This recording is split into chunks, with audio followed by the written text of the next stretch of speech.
to give you a chance to explain to everybody what you do, like what an actual Okay. board certified psychiatric pharmacist is, what that means. If you want to talk a little bit about your path for how you got to where you are so that people have an understanding of like what your background is and stuff, like whatever you want to share, I think that would be super helpful. I know a lot of people probably Yeah. want to know that. And then we can just kind of get chatting and I'll weave questions in and all that stuff. But so yeah, feel Yeah, free I to think tell that everybody sounds what you do. yeah, absolutely. Because I feel like a lot of times when people think of pharmacists, they think, your typical retail pharmacist, distributing medications, things like that. And that's actually not what I do, at all. I don't deal with medications. I don't count medications or anything like that. But to give you guys a little bit of background, so I did my schooling at the University of Nebraska Medical Center, and pharmacy school is 4 years. I did 4 years of undergrad, 4 years of pharmacy school, and then I actually did 2 years of residency as well. So I was in school for ten years, so like almost as long as like a typical medical doctor would be. Um, my first year was a generalized residency where we kind of hit all the topics like AM care, infectious disease, critical care, all of that. Um, just kind of a more well-rounded, uh, I guess, residency you could say at the Tuscaloosa VA down in Alabama, which is a very, very big change from Nebraska. And then I ended up going to the Pittsburgh VA to specialize in psych and much more focused area. So after that, I moved to Cleveland and got a job at a large academic medical center there, and that's currently where I'm at.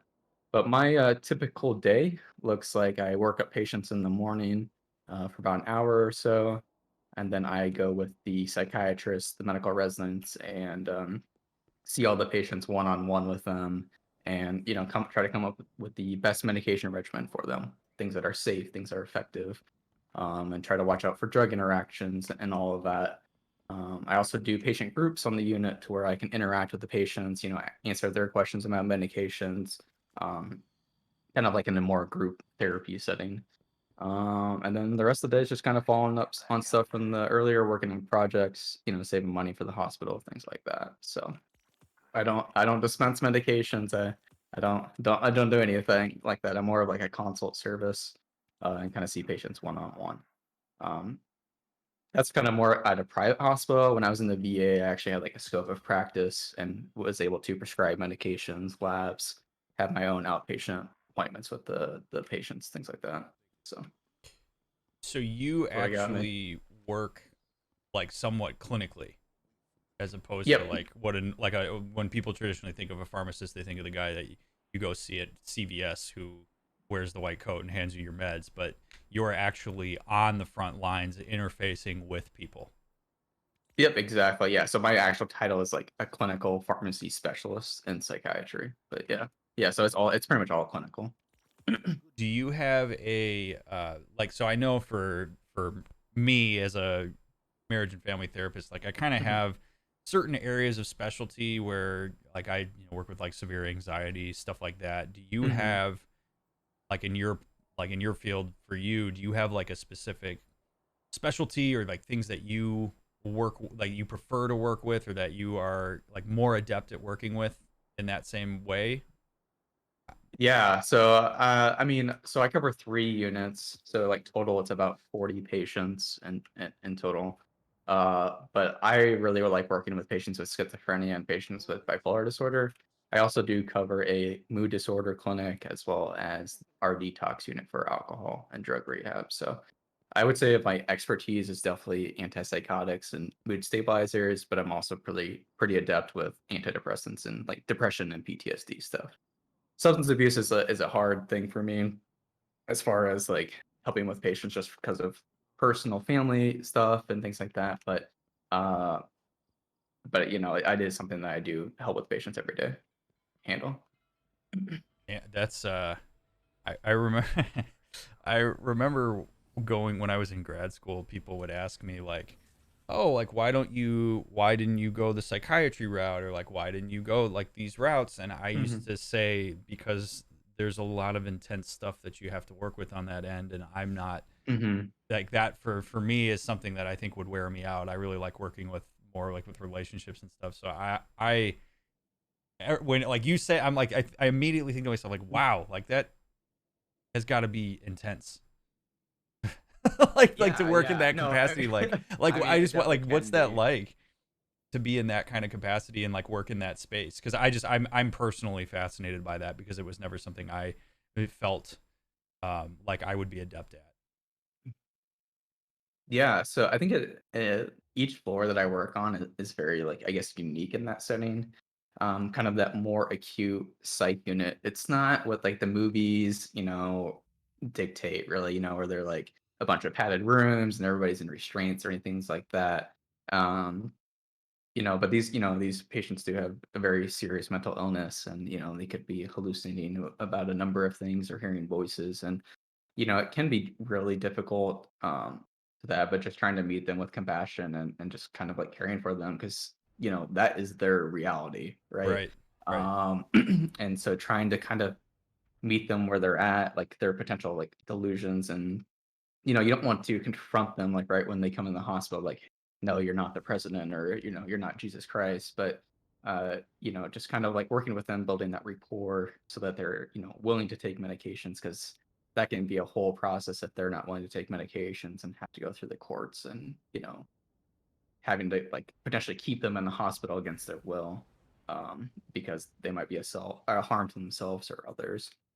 um, the depression mood clinic, I actually like, if I was an outpatient provider, I love working with patients who have depression and PTSD. I just feel like I can relate to them, kind of like on a personal level easier, and use my own experiences um, to help, to help treat them, things like that. And then the detox unit, that one's really, you really have to meet them where they're at, right? I can Mm-hmm. give you all the medications in the world. I can, refer you to therapy. I can refer them to you, Right, for therapy and right, things like that. right. But until somebody's willing to, make that choice for themselves, or maybe somebody else, that's really close to them, um, that's about all I can do, and give them that support. Like, hey, we are here when you're ready to, uh, when you need us, I guess, and just making sure that they're okay and that they detox safely, and not have some serious injuries or adverse effects from their use. So when you're with these people, whether they're in the like the inpatient setting or whatnot, are Mhm. they? Do you actually have people on your caseload, or are you consulting with people who are technically on other clinicians' caseloads, like psychiatrists and stuff? Like, how does Yeah, that work?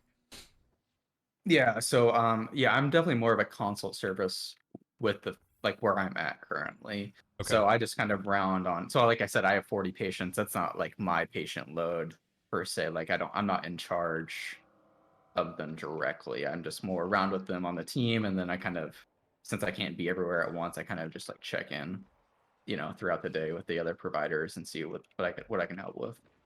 do you have the capability of like making like certain recommendations, like when you're talking about people who when it goes through the courts that they have to take certain Mhm. medications and stuff? Do you Mhm. Is that something you're like signing off on that, going like, yeah, I'm as the pharmacist here, like I believe that this is something that this person needs to do?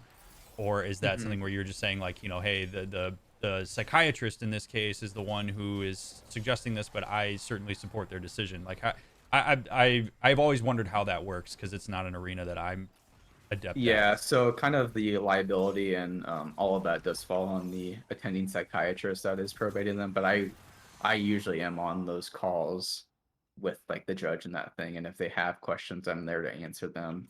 But yeah, it's mostly just saying like the psychiatrist and I have talked, we're in agreement with this plan. We think this is the best option for the patient. Okay. So what's the like? I'm gonna start asking you some questions Okay. now. Some of them are for my own indulgence because I'm really excited to talk to you about this because I never in my life get a chance to really talk to psychiatric pharmacists. um, Mhm. and so I'm going to kind of weave, I have certain questions. I'll weave what chat has asked as well into this, but I actually wanted to know what is like when you're interacting with like therapists and psychiatrists and people like Mhm. me, what's the most common question that you get from them that you wish you could just put it in all of our brains so we didn't have to keep asking it to you?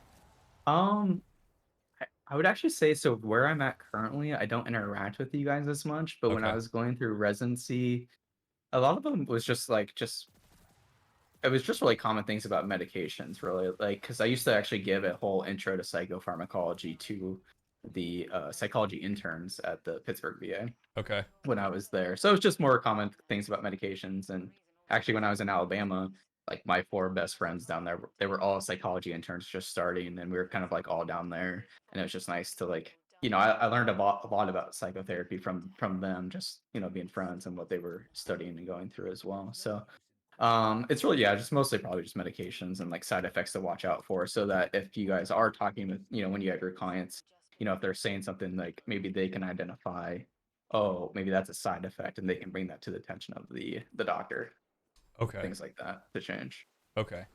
So like so common Mhm. questions that you would get would be like, hey, this has happened. Like my client has basically said that they're experiencing this.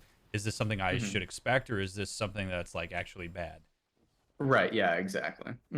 Okay. Stuff like that. Is there so there's a question in chat that I like, which is there a pharmacist equivalent of the DSM that you use for reference for like meds and stuff, or like how do you like where do you have all this stuff cataloged in your brain? It's dude, it's just in my brain. No, it's just up there. No, that's the thing about pharmacy. There's no way for anybody to remember all of the medications, all the side effects, how they all work, and all those details that go with medications. So it's really just knowing where to find that information. So one psych book that's pretty user friendly, I would say, is called Stalls, and it's I'll just type it in chat. Stalls, something like that. Stalls, something like that. Stalls is a really good book. Um, that is kind of patient friendly, and it's a really quick resource. There's a Maudsley, it's called the Maudsley Prescribing Handbook for Psychiatry. That one's out of the UK, I believe, out of Oxford, and that one's probably my favorite. It's probably my Bible. It just does a really good job at explaining things and trying, explaining like when things don't work, what's like the next options. Oh, okay. So I really like those two things. Using a combination of those seems to work pretty well for me. And then just during school, I mean, I had like, I think my textbook was like almost 2,000 pages long. But Sounds that about covers right. like, I mean, that was just like everything though, not just psych stuff. But We, but we look at like a lot of guidelines. Like our hospital has their own guidelines. The VA definitely has their own guidelines. So I look actually, while I'm not at the VA currently, I do use a lot of that training and guidelines to use or like practice today with that stuff. So and that makes me want to shudder. We had in my systemic assessment class, we had like part of the systemic assessment unit was a little bit of pharmacology, and we had this book called the Handbook of Psychopharmacology. It was this green book, and it was like the book that everybody just dreaded reading, because it was so like dense for us, and so it's good to know that there's like more approachable. I mean, I suppose like anytime you're getting into like med stuff, it doesn't always seem to be particularly like approachable necessarily for people who don't understand how meds work, but it's nice to know that there's yeah. other books out there. I had never heard of Stalls before. Yeah, it's also nice. It's like, I mean, it's like a little, I don't know, paperback thing. I mean, it outlines things in a, like, I bet anybody in chat could, if they wanted to, they could buy that book and easily understand that stuff. So, When you were in pharmacy school, does it work like med school where you have to go to med school and then you progress into a specialty, or did you have to declare that ahead of time? Like what drew you to saying I want to do psychiatric pharm? And like uh, how does that process work? yeah, so actually, so going into pharmacy school, I actually thought I was just going to be a retail pharmacist, working at Walgreens, CVS, that type of thing. I worked at Walgreens for 5 years as an intern throughout school and stuff. Come to find out, there's just so much opportunity in pharmacy, what you can do. Like you could go work in industry doing research. You can work for an insurance company if you wanted. You can do the clinical roles. You can work retail. I mean, that's just a very small number of things that you can do. Mm-hmm. So just like going into pharmacy school, I thought I was going to do retail. And then we had a hospital, or we had different rotations that we were assigned to do every year. We call those IPPs and like APPs. And I had a hospital rotation like after my second year of pharmacy school. And after I had that one, I was like, hell no, I'm not doing retail pharmacy. That is not for me. So I completely switched gears and which kind of put me at a slight like a disadvantage because I wasn't really prepping to do a residency. Because if you want to do anything clinical, you have to do a residency, and so I had to like try to switch gears, try to get really involved in I guess committees and things like that to build up my CV. And then I found out during my third year that there was psych pharmacy, I've always just been really interested in mental health and psych ever since like I was in high school. Mm-hmm. And I told you before, right? I was either going to be a psychologist or go some sort of like go pharmacy, Right. but I didn't want to write that 100-page dissertation. So that was And I don't that blame was you a, for that, that at all. dude, that was a big no for me. Although it's so So I funny to found out me that because I think about that and I go, a residency is not something I would ever want to do. So, yeah. but I hear you, Um, man. and then so I found out there was psych pharmacy during my third year, and I was like, yeah, that's my calling. That's what I want to do. So again, switched focuses to doing residency, did all the application process, things like that. Um, so first year of residency is more generalized, and then after you do your first year, you can then specialize. And there's a lot of things you can specialize. You can do like critical care, you can do infectious disease, oncology, AM care, psych. I mean, I think there's like 15 things Holy pharmacists can crap. specialize in. Um, and then after that, there's no more like residencies or anything like that, and you can become an adult and find a real job. So, Right. Right. Okay. yeah. That's I had dude, I had no idea that you had that Yeah, much yeah, it's like like 10 years of school. no Like looking idea. back on it, it's like, damn, that's a long time.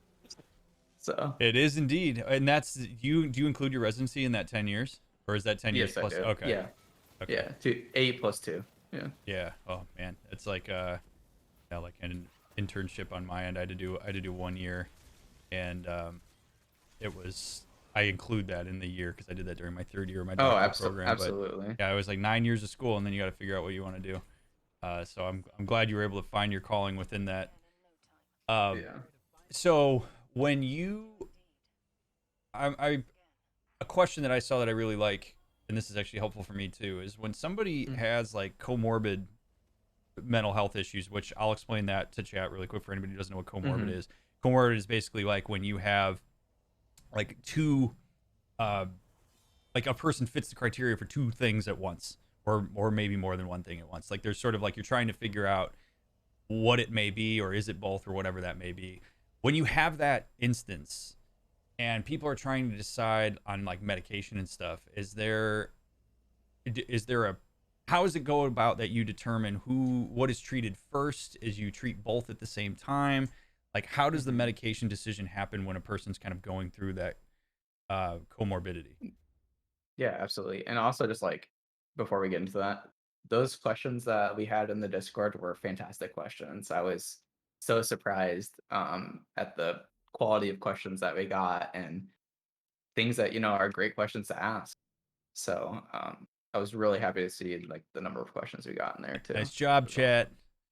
Yeah, thumbs up for chat.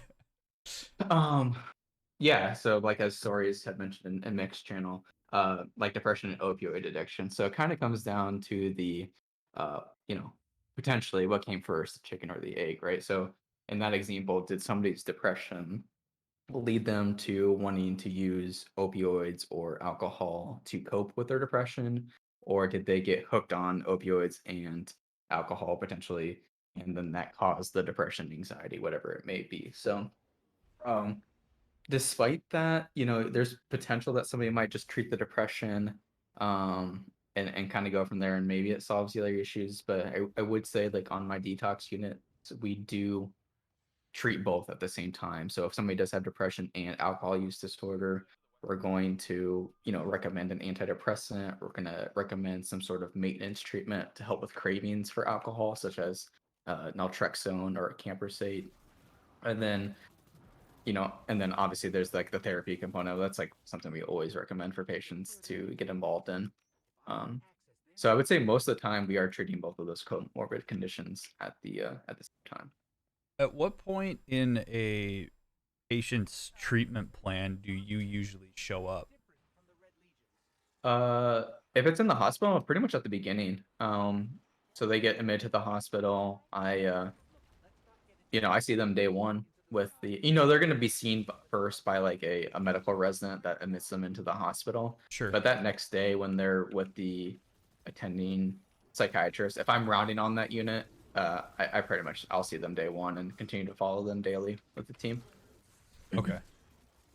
So you like so I guess like is your schedule then looks something similar to where like you have certain appointment slots that you're like going to certain people at certain times each day and you know like what your route is? It's not like where or do you sit in it like are you kind of sitting somewhere and I people are actually like, "Hey, I need you here.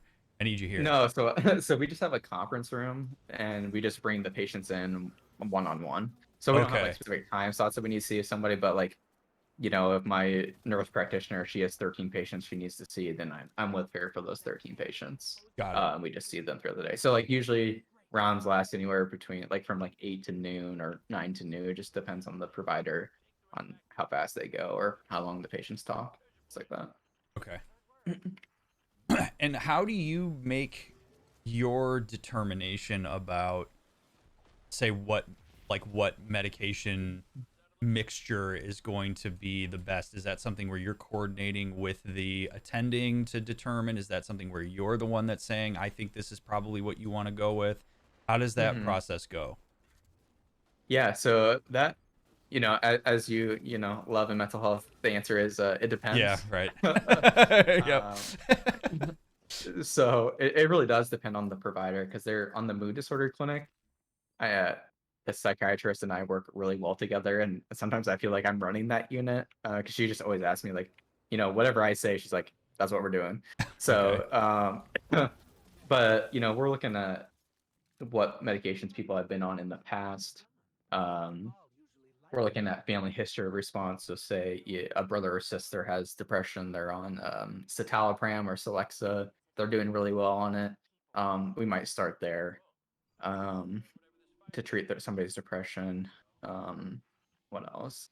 Cost is the big thing. I always tell medical residents, if patients can't afford their medication, they're not going to take their medication. So just Right. be able to give them resources on cost-effective medications. Just making sure we're using the right medication for the right illness. Not trying to use an antidepressant to treat psychosis. Suicidality. Right. If a Okay. patient is at risk for overdosing on medications, there's certain antidepressants that if you were to overdose on them could be lethal. Okay. So trying to avoid those situations when possible. And that Sure, I'm would missing some things, but there's a lot that goes into it because for sure. I'm sort of imagining like having like if I was having a conversation with you and I was working with somebody who's on meds or something like that and trying to hmm determine like if that's the best option. Like yeah, it seems like those would be the kind of things that I think I even wouldn't readily think about. Like the idea Mm. of like family history and to what extent are they at risk and then how certain meds might actually be lethal if they overdose versus others where maybe you have a little bit more of like a window or where it hmm might not be as lethal. That like is that so I guess that since you're there from the beginning, my guess is that you have pretty much as much access to that information as you need, right? Like you're not having to fish for it, or are you really Uh, having to do some digging I to mean, get I do that? kind of. Yeah, it kind of just depends on the patient. In the VA, just because of like their health record that they use, you're able to see a lot of information, which is really nice. I currently use Epic, and it is sometimes all the information is not in there because they could follow up at a clinic or healthcare facility that we're not able to see those records. But it's a combination of talking with the patients, looking at their charts, what medications they came in with. Usually, the assumption is if they're coming into an acute like psych hospital, that their medications probably weren't working or they weren't taking their medications. Mm-hmm. So sometimes it's as simple as just restarting them and getting up to the appropriate doses that they were on earlier. But I mean, workup does take time. I'd probably say it takes probably 5 to 10 minutes to work up a patient completely. I've become pretty efficient at it, I guess, Sure. but that doesn't seem like a lot. But in that time, I'm able to look at labs, look at past medication trials, see a couple past maybe encounters that they've been in the hospital before, see how they did, things like that. Okay. What, So what so I actually really like this question by Ciora. Obviously when it's mandated it's different, but how do you manage dealing with patients who may be uneasy about meds due to either stigma or family history? Is that just mm. part of the work with therapy, or does that affect how you approach what you recommend? So it definitely, I mean, for me, I open communication with your providers and your therapists, things that like people that you're working with is really important. Um, so I'm always a proponent of meeting people where they're at, but there are going to be some circumstances. It also depends on severity of what's going on, right? That patient is forwardly psychotic and is a harm to himself or others. There's at times where we do have to force medications on them. But if it's for, a mild depression or anxiety case, I'm all for not, even as a pharmacist, I'm all for trying the therapy route, like lifestyle modifications, things like that, before we add on medications.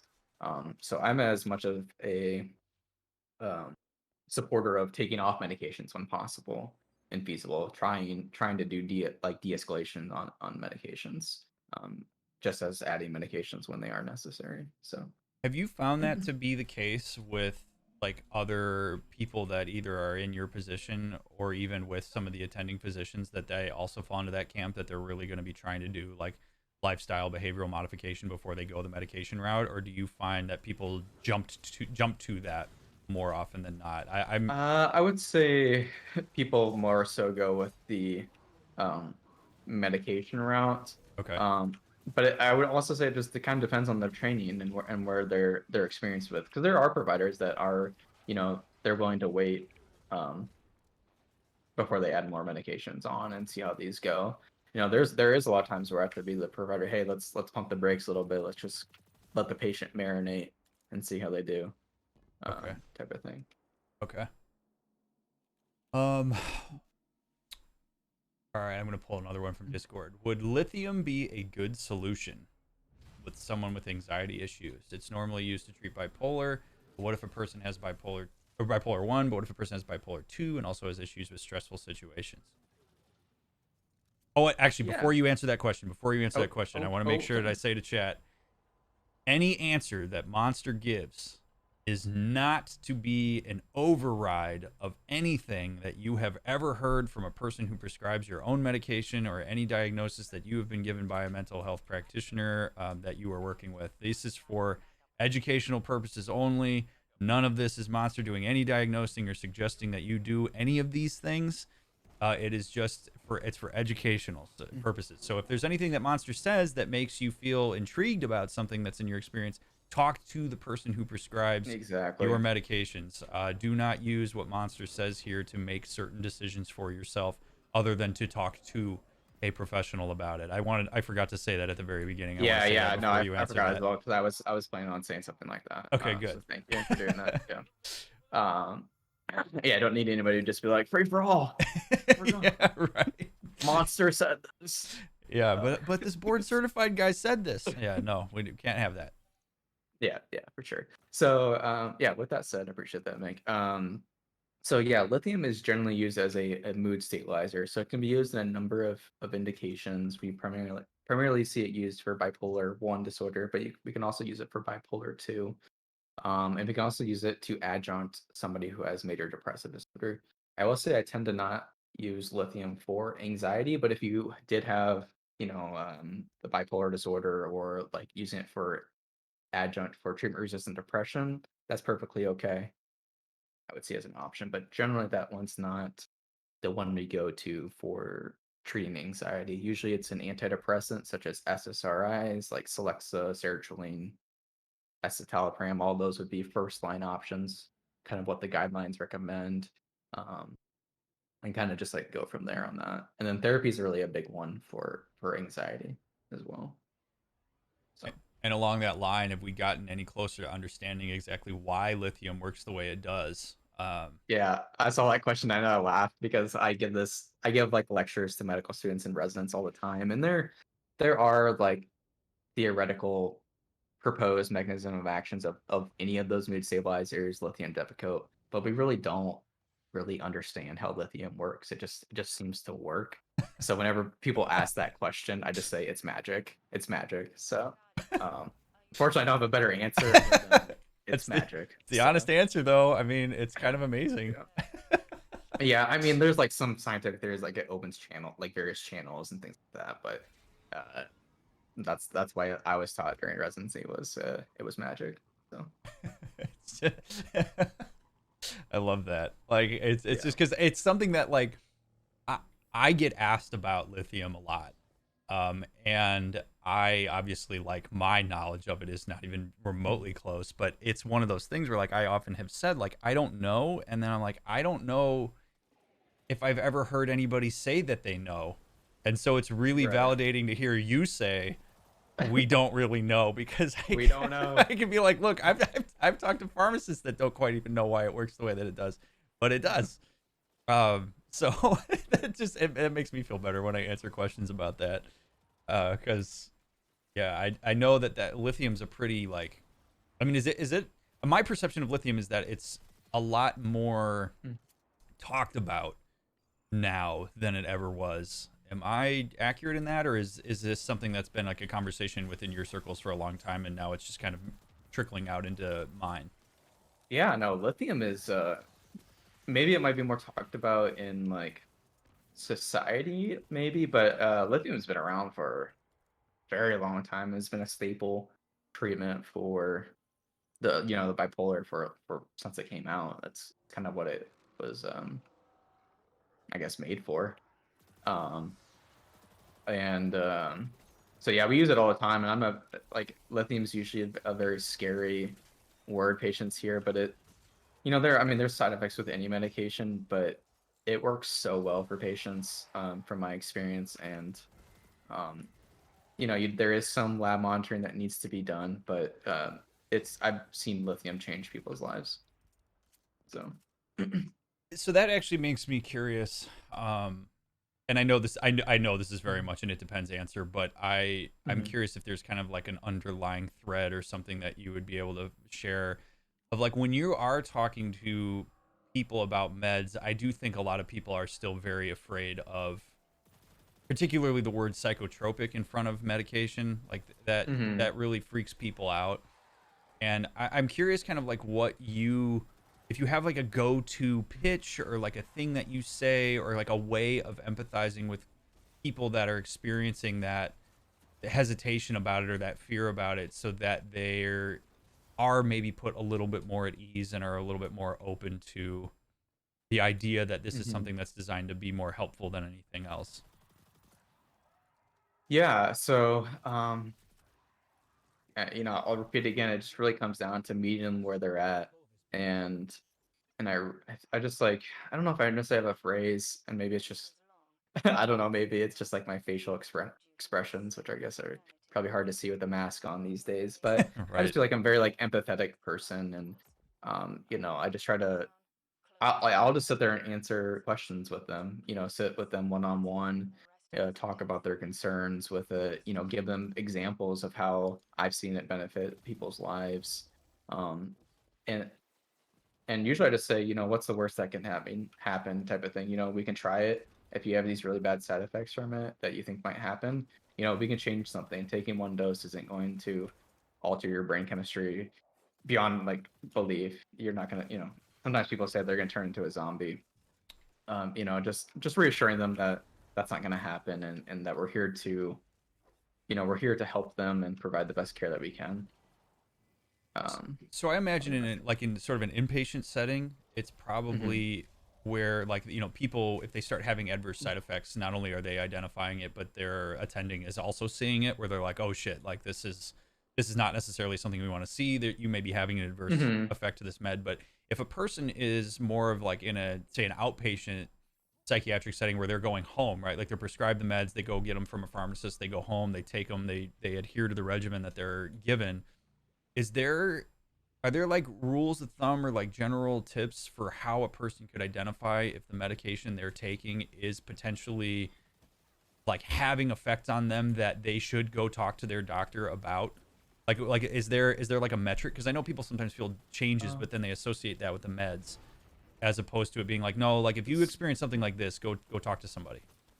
Yeah, so with the I mean, you can look like up the medications and side effects, and you'll see kind of the more serious ones versus common. Like for example, antidepressants are really common that'll cause like headaches, GI upset, and or get like stomach upset and like insomnia. So those are pretty common, and generally those aren't too concerning. It's like where you'd have to go see a doctor. But if the diarrhea or nausea is really bad, then yeah, definitely go see your doctor. If you take an antidepressant and you have increased thoughts of suicide, things like that, those are more serious concerns that would call your doctor or go to like ER and things like that, just to make sure everything's okay.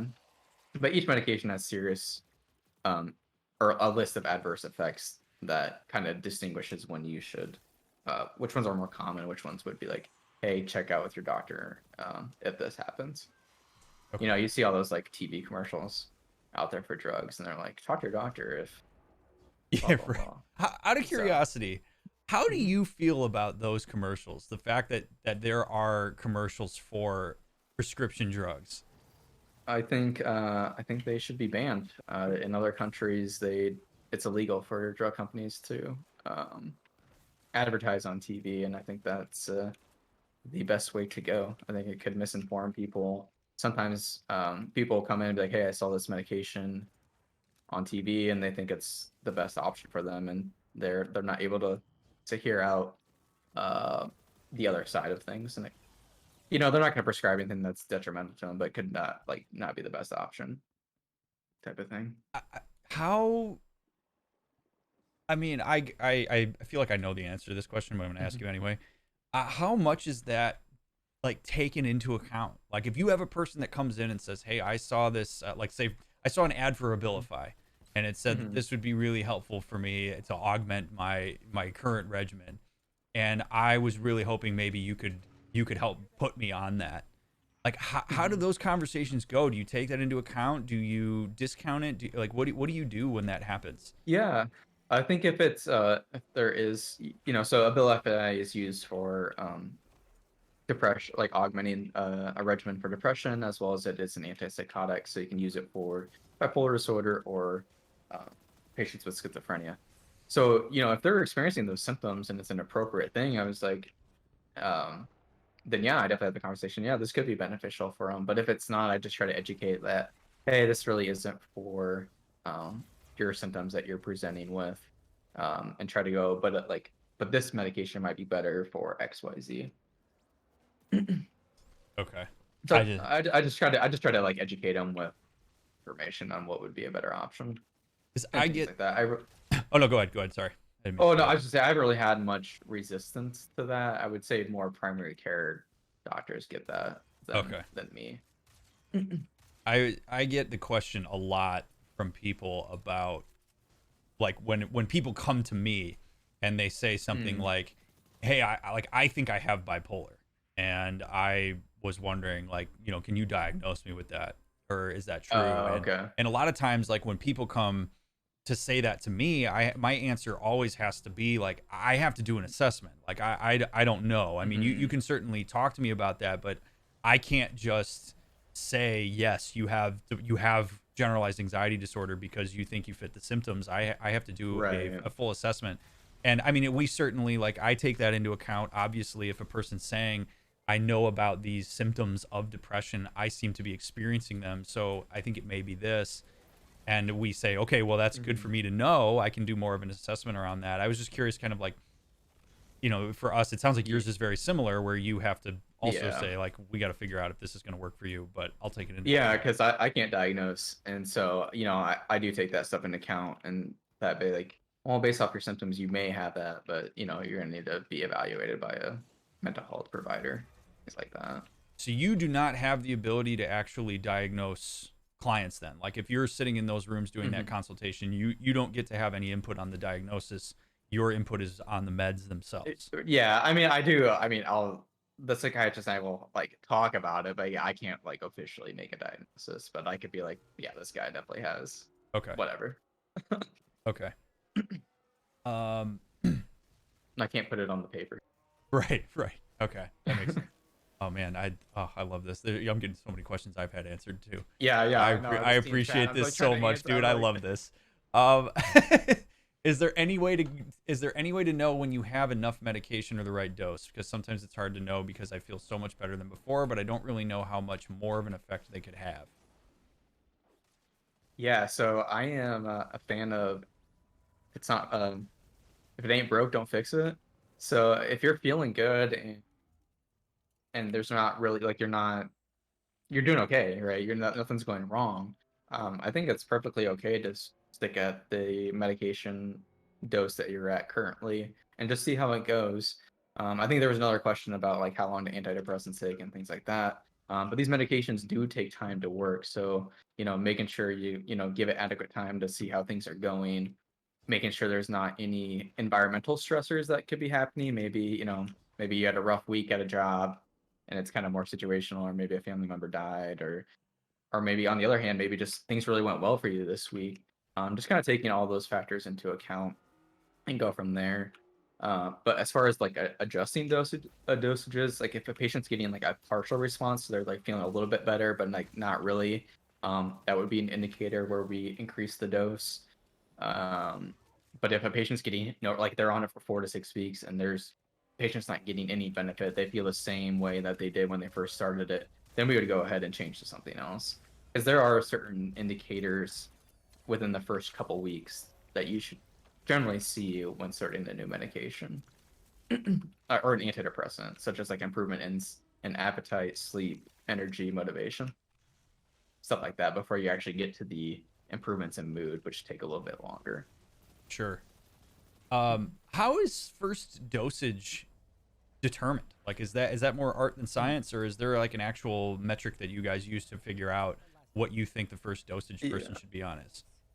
Yeah, so there's for pretty much the majority, all medications have initial dosage guidelines that have been put out by the FDA as well as the various um, guideline bodies. So like the American Psychiatric Association has, what they recommend to start a patient on, what the FDA has maximum doses you can go, um, and kind of how you should even dose titrate them. So there's guidance for pretty much the majority of psych meds on that stuff. Okay. But I mean, with that said, it's not like a strict thing, right? So we usually don't go above those initial starting doses, but we may start somebody on a lower dose if they are more sensitive to medications, might be more prone to side effects. Okay. Another question from me that I think is kind of a result of a lot of questions and concerns that I've seen in chat over the years and from my own clients.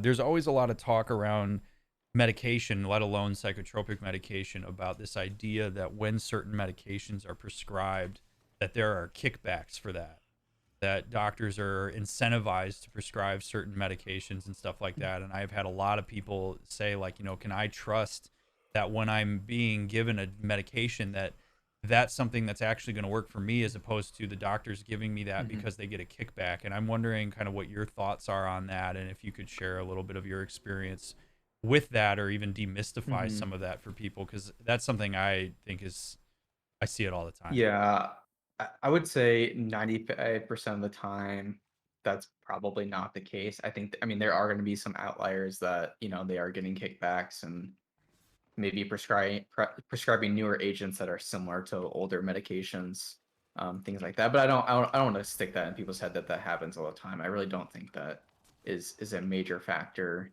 on a provider's prescribing habits. Especially if you are like where I'm at like a hospital or a VA setting, that's not the case because those contracts our drug contracts with the companies are all set by Medicare and things like that, like other governing bodies that the provider isn't going to have any, I guess, supporting role in getting those contracts set up. Um, Can you explain a little as- bit about how drug contracts work? Because I think probably people hear that and they immediately think like, oh, it's like this hospital exclusively only prescribes this medication for this oh, thing. okay. So can you explain that a little bit so that people kind of have a better idea of what this is from a person who actually works in the system? Yeah. So I'm probably not the best person, but I'll do with what I think happens. So there are various reimbursement rates that we get from the drug manufacturers or Medicare, Medicaid, various insurance companies, I guess you could say, based off these drugs. And at hospitals and VAs, there are formularies that we kind of go by that, we don't have every medication like in stock. So for like somebody comes in and they have like a runny nose, we have like maybe Claritin and Zyrtec on formulary, but we don't have Allegra or things like that. We don't have all of them on there. So, but like for antidepressants and things like that, we pretty much have the majority of them. Maybe some of the newer agents or the more expensive agents we don't really have. And so, if the provider wants to prescribe one of those agents that we don't have on formulary, they can either submit a request and give us some evidence on why a patient needs to be on that, or I can, and also my job is to recommend an alternative, a cost-effective alternative, not only for the hospital but for the patient as well. Because, um, in the hospital we might be able to get it for cheap, but if we prescribe it for the patient, they leave and they go on the outside and it's like $1,000 or something, they're not going to take that medication. So it's really important. Like that's a big part of my job too, is making sure patients can afford it outside of the hospital. Which I love that you're emphasizing, because I think I certainly in my experience, both personally and professionally, a lot of people worry that the goal of prescribing meds is to make it as expensive as possible. And Mm. so because people, I mean, and I Yeah. understand this cynicism that people have, um but to hear, like, I really want to emphasize that point, that a lot of us in the healthcare settings, whether you're in my setting or in Monster, like, we're trying to make a Hmm. workable reality for people as Yeah, best we can. absolutely. And there are good people in mental health, in medical Yes. field. Like, people don't go into medicine if they don't care about people. I know bedside manner is not Hmm. something everybody's good at, but like, it is really like, people, we know that insurance companies suck in the United States, and Oh, we're absolutely. trying to work with you because we know the way that system works as best we can, and so we do what we can, and it's really, like, really heartening for me to hear you talk about that in your setting, because you're in there, and I'm Hmm. glad that that's a point that you make, because I think it's so important for Yeah. people to hear. And just a quick thing, like if people do have brand names, like if they're on a medication that is only brand name, like the generic is not out yet, if you go to that manufacturer's website, um, you might be able to like just Google it, and a lot of times they have copay assistance programs or even some sort of like not financial aid, but like some sort of assistance that you can apply for, that may be able to help you reduce your copays. I used to do that for Um, EpiPens. yeah. And sometimes those like GoodRx cards I know probably people use all the time. Sometimes that may be able to give you a discount. It's not really beneficial for the pharmacy, but for me, it's all about the patient, and Right. just helping reduce cost. But um well, why isn't ADHD treated more often with non-stimulant options? yeah. So I saw that question. I was thinking long and hard about it. Probably just because stimulant medications work. They just have more efficacy than the two I'm thinking of are like bupropion or Wellbutrin. Wellbutrin's the brand name, and then the other non-stimulant option that we have is Strattera or atomoxetine. And those are agents we definitely use. And then if somebody does have a history of substance abuse or diversion or things like that, then we're gonna probably lean those options a little bit more. But I just think the amount of research and studies that have used stimulants and like just how like efficacious they are in treating ADHD is why those are first line and the ones we usually go to. So, um, unless there's some issue with like why they shouldn't be on a stimulant, maybe cardiac reasons or again some sort of a history of substance abuse, then we really don't use those other options just because they're usually not as effective as stimulants. Can you share a little bit how stimulants work in that space? Like, what that actually, if a person's taking a stimulant, like say Adderall or something like that, like what that's Mhm. actually doing? Yeah, so that's actually helping. So a person who actually has true ADHD and they take a stimulant, it's actually going to really calm them down and be able to focus. Whereas somebody who doesn't have ADHD, it's going to jazz them up. It's going to get them going. And what happens is it basically floods, it releases neurotransmitters or chemicals in your brain into like, not to get too scientific, but between the neurons of Get your brain, get it as releases scientific all as of you those. want, my man. It just releases all these neurotransmitters like dopamine, norepinephrine, things like that, just straight into the synapse of the brain to be able to attach to receptors um, on the other side. Um, and that's why you get like, so like person who doesn't have ADHD, they have a bunch of norepinephrine, which is our fight or flight response. So if you have a bunch of norepinephrine in your system, that's going to cause you to kind of be like, revved up, going, you're going to be feeling good. As well as like dopamine, obviously, is your pleasure pathway. And serotonin is kind of your more, your mood regulation stuff. So, but yeah, so usually like I can kind of tell if somebody has true ADHD or not, because if we do give them a stimulant and then they're like really hyper or like really on edge or something like that, I'm like, maybe I'm questioning that diagnosis a little bit, because usually people will calm down. And I sort of want to emphasize that as somebody who can diagnose, Mm-hmm. um, that that is something that is ridiculously useful for like us to know, because Oh, okay. if you and so like this is like I love this because I imagine that this is probably part of what happens in some of these consultations too. Like if a person's diagnosed, say with ADHD, and then this happens, right? Mm-hmm. And then we either we know this or somebody like you says to us, hey, this is like a potential indication that maybe this isn't the case. We can alter Right. our diagnosis as a result of that. The most Yeah, common example absolutely. of that for us is when people are prescribed antidepressants for depression and then they immediately kick into mania, and we're like, oh Yeah, shit, maybe exactly. this is bipolar. Oops. So Not maybe. This is bipolar. right, right. So what that does is Uh, it gives us a chance to have an understanding of what may actually be going on, where mhm. we're not necessarily going to double down on like, oh well, this is depression and you're just acting really badly with the medication, we need to find a different medication. It very well could Right. be that this gets used to help find a diagnosis of what's actually going on for people, and it's really useful for us to know that. So when we say to you, hey, you should talk to the person who prescribed this, that this happened, and or I want to have a release of information to coordinate with your psychiatrist or whomever is like you're working with on this, it's so we can help figure out what your diagnosis actually may be because of the biological response you're having to what's going on. Yeah, exactly. And for chat, make use your super more. Somebody's getting triggered. You're not using your super more. I'm Uh, sorry. I'm only but trying to yeah, do I an mean, I think interview here, chat. but I think you brought up something that's really important. I think that diagnoses aren't permanent. They are changing. Um, you know, I think that's just like a really good thing to know. Just because you're labeled, I don't want to say label because that's it's a stigma term. Just because you have a certain illness right now, does that mean that is something that's going to happen or stay that way forever? And things change. So For sure, for sure. Um, let's you're see. kind of quiet. Okay, no, you're good. You're good.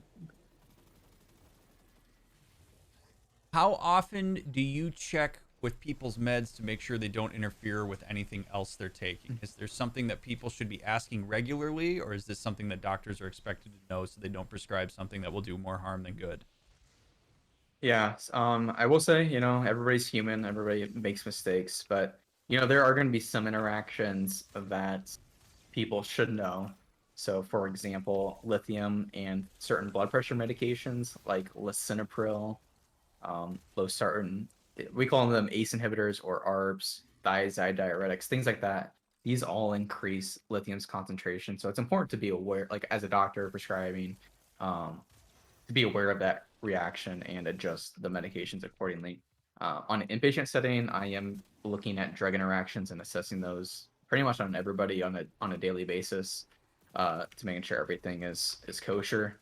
Um, but like I said, I'm not perfect either. I missed something the other day that caused the patient to have a fall, which actually I feel super bad about it. Like it literally ate me up. But but it's like, but It I happens. pretty much assess it every day. So it's really common. As far as like an outpatient, it's important. I mean, I think you could probably search. I'm gonna see if there's like a drug interaction. It's like a Google thing that somebody could run. Uh, Okay, it looks like there is one. I'm like literally just Googled it. Like WebMD actually has an interaction checker. So obviously I'm not supported by WebMD or anything like that, but you could just put your medications in there and check interactions, and you can kind of read them and see what potentially there might be.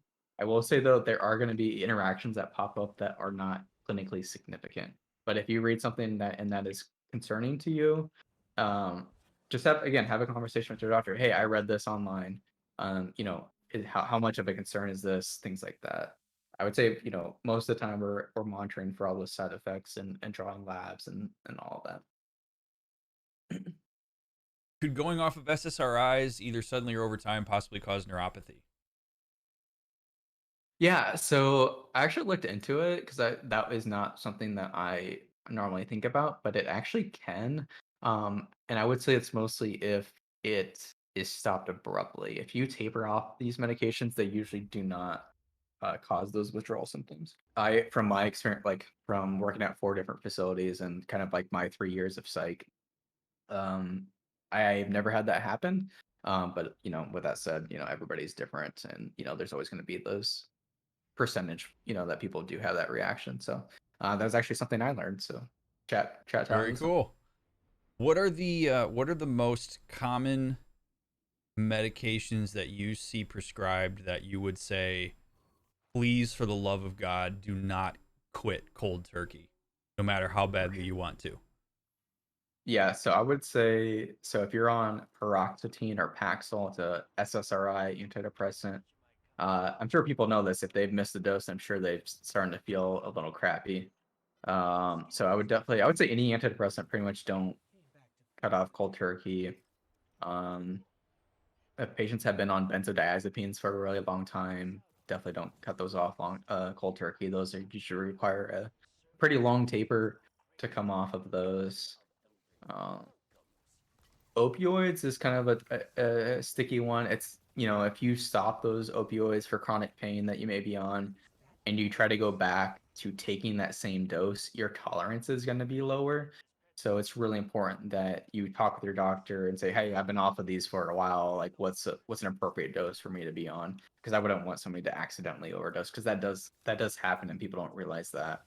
Um, I mean, antipsychotics, I mean, definitely wouldn't want to. Pretty much any psychotropic medication, I wouldn't come off Right. abruptly, because there potentially could be some decompensation of the illness or some withdrawal effect or something like that.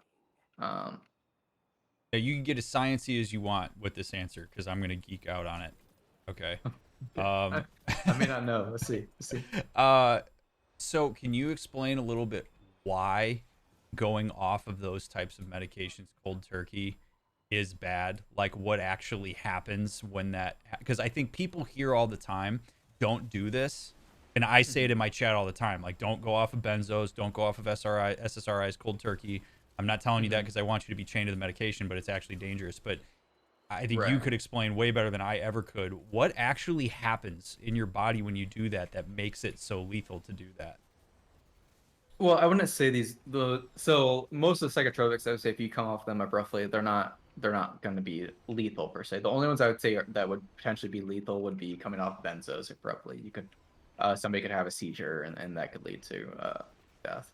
But coming off an SSRI, you're not gonna die from it. You're just gonna feel like shit. Okay. Um, but what happens when we take like psychotropics and things like that? Our receptors in our body change. We call the term modulate, and that could be either upregulation or downregulation, depending if we're using an agonist, so activating that receptor, or if we're blocking that receptor, called an antagonist. So depending on whichever one is happening, those receptors get modulated and basically increase or decrease the number of receptors on that what was I say? The post receptor like neuron. Um, So if you were to come off of that completely, then those receptors are then modulating again. They're like, oh, this drug's not present anymore. I don't need all these receptors, or vice versa. And then that's when a bad reaction could happen because you have, more receptors that could be activated that could lead to more CNS depression or things like that. That kind of answer your question? Yeah. So basically, what you're Okay. saying is, when you do this, all of a sudden your body that's been so used to having these receptors regulated by the Hmm. medication are no longer Right. being moderated by that, and so now your body starts to try to do what Adjust. the medication was Yeah. doing. Hmm. Yeah, or if you then put in that stimulus, like that medication back into your system, you could have this super sensitive response to it. Like in the event of opioids type of thing. You try to go back to taking your dose you were on previously, and your tolerance is just gone, and then you potentially have respiratory depression and, you know, would need to go to the hospital, things like that to get treated. And when you're talking about these receptors, you're talking about, like, I remember having a very brief introduction to this, so this may be a very naive way of explaining this, so correct me if I'm in any way wrong. Like, are you basically talking about like actual like neural receptors? Like, are we talking like nerve to nerve? Are we talking like nerve to muscle? Like, what like where are Yeah, nerve these to things nerve, like in, happening? in the brain. Okay. Um, yeah, I mean, so like antipsychotics are in like the dopamine tract, so like the mesocortical, mesolimbics areas, things like that. The neuron. I mean, it also depends on the medication, right? Right. Like where we're treating it, but like the psychotropics are, brain chemistry. Um, let's see. When so if a person is preparing to go on any psychotropic medication for the Hmm. first time, and they've had a consultation with their doctor, it's become clear that that's something that's possibly going to help them. Do you have kind of just like some basic, like, hey, keep this in mind, or here's like a little tip from me to you, for kind of what to be like, how to prepare yourself best for going into that regimen? So I missed some of that 'cause I was trying to respond to Valk. So new start on a medication, kind of what to expect, kind of what Like mind how do you frame to be prepare in. yourself best for the fact that you're about to take like a psychotropic med that you haven't taken before? Like it's sort of like the, not Hmm. so much like, what's the med going to do to you, because there's a Hmm. good chance that you've been told that by your doctor, but sort of like mentally Right. preparing for this new thing you're going to be doing. Do you have any things that you think would be helpful Yeah, for people to know? yeah, it kind of leans on to the question earlier about uh, how to approach somebody who's kind of hesitant to taking medications. And I think it just comes down to knowing that you went to the doctor to get help for whatever it may be, and knowing that this medication could be a life changer for you, and to try to keep an open mind with it and kind of just, be willing to accept that, hey, I might have side effects or something might um not go the way I want it to go, but this isn't the only medication out there. This isn't the only option out there to help with what's going on. um with antidepressants, anti-anxiety medications, these aren't medications that are going to take your depression or anxiety away. Unfortunately, I wish there was a medication that could do that. It would Right. help so many people. These medications help make things more manageable to where we can use coping skills, things that we learned in therapy, um, to to be able to manage it and cope with it, and make it a little bit easier. Um, so that's what I would say, was just try to keep an open mind with it. Other things I hear from people is they feel that psychotropic medications or mental health medications, they view it as a weakness. I don't know if you've heard that Oh, from all from the people. time. All the And time.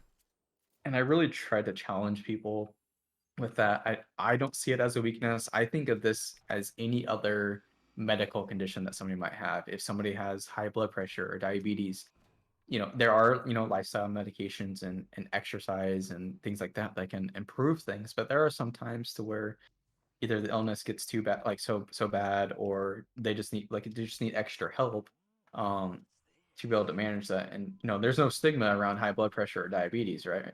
Right. Yeah, You hear you it, take insulin and people aren't like, "Oh wow, yeah, you take yeah, insulin? oh, Oh this my guy takes god." insulin, yeah. But so I just really try to challenge people that, I view this as any other just physical condition, that hey, sometimes our our brain is, our chemicals are a little bit out of whack, and these medications are going to help, re-regulate those to where they can be, a little bit more normalized. Yeah, the way I always describe it with Chad is like when I look at it from my end as a person who's more on the behavioral health side of it, like one of the things we know with depression, for example, that's going to help actually manage your depression a lot better is to have a consistent sleep schedule, to eat well, to not even necessarily exercise, but actually move your Mhm. body around as consistently as you can. When people are depressed, that is ridiculously hard to do. And Yeah. so if you are put on some kind of antidepressant, what it does is it moves your baseline to a place where now you have just the little bit of catalyzing energy you need in order to be able to start making those behavioral changes that we know are going to make a difference. Mhm. And Absolutely. that's not you being weak. It's the fact that you have it in you to do these things. You just need a little bit of a boost. And sometimes medication provides for that, which is why the combination of talk therapy and meds is often shown to be the best combo, because now you have your baseline's moved up and now you have me swooping in, helping you develop a treatment plan that's going to allow you to be successful and maybe manage depression or anxiety or something even a little bit better because your baseline's been moved where it needs to be. Hmm. So I it's not like a lot of times I'd be curious if this is your experience too on your end, because it certainly is on mine. When people are on medication, sometimes they will overly attribute their what they're doing differently to the medication, where they'll say like, "Oh, I'm taking this SSRI and the SSRI is what's making it so that I'm taking a shower and moving about my house Hmm. and going to work." And my tendency is to say, "No, you're the one that's doing that. The medication Right. is just lifting you up to a point where you have the ability to do it a little bit like to do it more often or a little bit more effectively than you otherwise would have. It's really you doing it. It's just the medication's helping you." Yeah, exactly. Couldn't have said that any better. Why do I get so tired or sleepy about an hour after taking my stimulants used to treat ADHD? Is it the meds, or is the fatigue just another part of having ADHD? Yeah, so I thought about this question too, because you kn it really shouldn't make them that tired is what I was thinking, because it is gonna, like, slow you down and make you able to go more focused. I was actually thinking that it could be some other underlying condition potentially, because, I mean, it is a stimulant, it does release norepinephrine, and should activate you a little bit, but like we mentioned earlier, if somebody has, like, true ADHD, it is gonna slow them down and be able to focus and not, like, super rev you up. So I was thinking, I don't know, like I'm thinking potentially like some other medical condition that could be causing fatigue, like maybe issues with thyroid. It could be like depression. It could be like untreated anxiety. Things like that all can contribute. Diet, what you eat is super important. Um, things like that.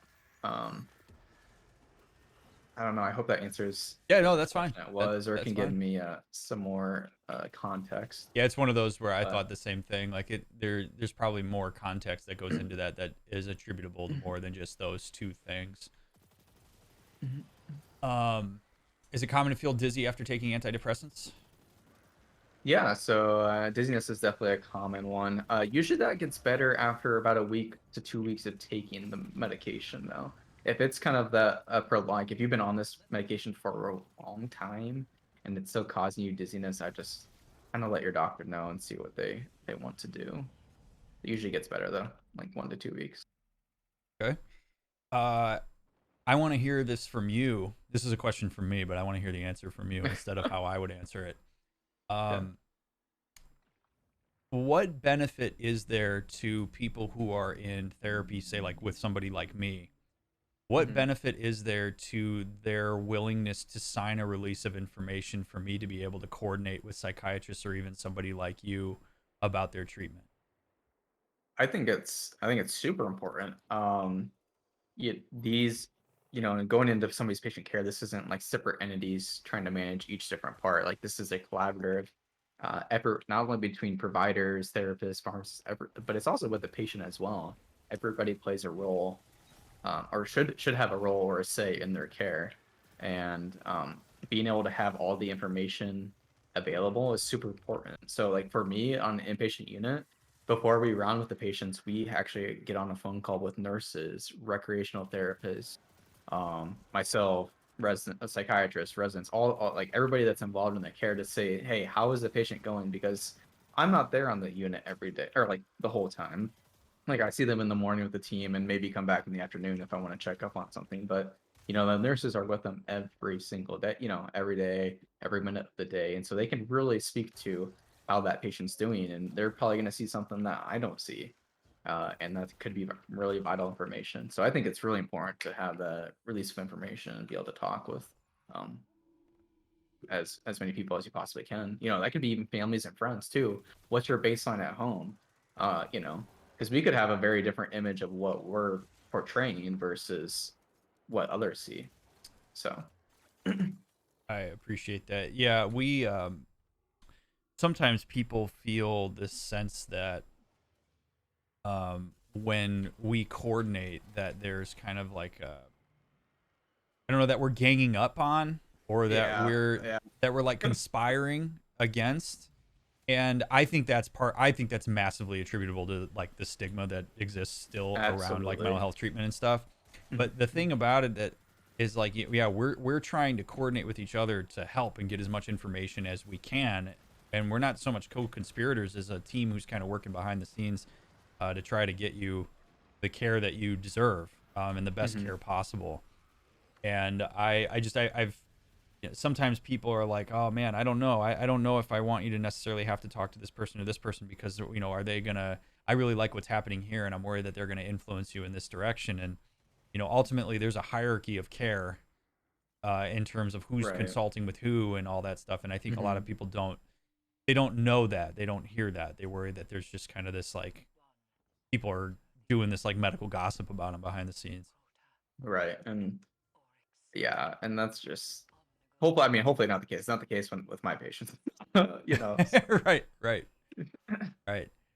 How reliable is pharmacogenomic testing? Is it something that you have used, and where does it stand as far as how common or accepted it is?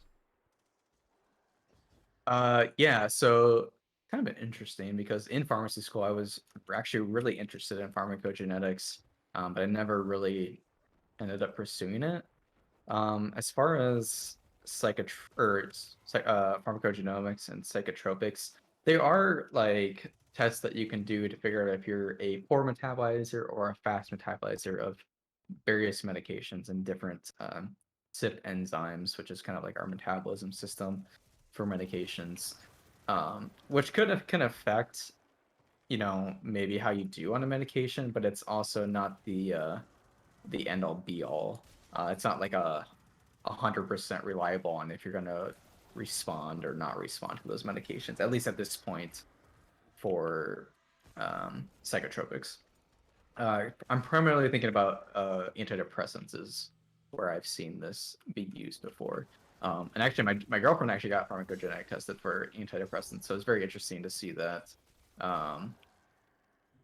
like being utilized and kind of like assess that, because she like sent to me and was like, "What is this?" Right. Can you share a little bit about like how that process works for anybody who may not know what that type of testing entails or like what it does? Yeah, I honestly I believe it's just a blood draw, and then after they like centrifuge it, I think, and do whatever they do with it, you get a report back of like CYP3A4, normal, poor, or fast. And if you're a poor metabolizer, it means you metabolize the drug more slowly. So that means maybe the drug is going to stick around a little bit more in your system. Or if you're a fast metabolizer, that means that you actually chew through that drug a lot quicker. So that may be not as effective depending on which active part of the medication is like the active metabolite, things like that. But otherwise, it just is like a 3-page report or so, and just kind of gives you those different breakdowns. Then usually have a conversation with your provider on like where to go from there. Cool. If somebody's been on diazepam or Buspar for, I don't know how to say is Buspar or Buspar, for a long period of time, like 20 years, how hard is it to come off of them or to go on a lower dosage? Is there a bad side effect of decreasing the dosage? I'm sorry, I missed that. Oh, you're fine. I stroked out. If somebody has been on diazepam or Okay. Buspar for a long period of time, like 20 years, how hard is it to come off of them or to go to a lower dosage? Are there bad side effects for doing so? Yeah, so those are two different medications we can use for anti-anxiety. So the first one is Buspar, buspirone. That's kind of used as like an augment to SSRIs, just kind of augmenting treatment, like an add-on to whatever their main anti-anxiety medication is. That one really shouldn't be too bad to come off of.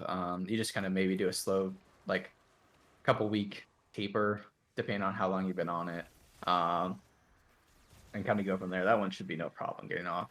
The diazepam or Valium is probably what people know it as. That's a benzodiazepine, and there are some potential serious adverse effects if somebody were to stop it abruptly or come off too quickly. And that's mainly seizures, could potentially be like over sedated, things like that. So that one's going to take a lot longer. It's going to take months to come off of that medication if somebody were to try to.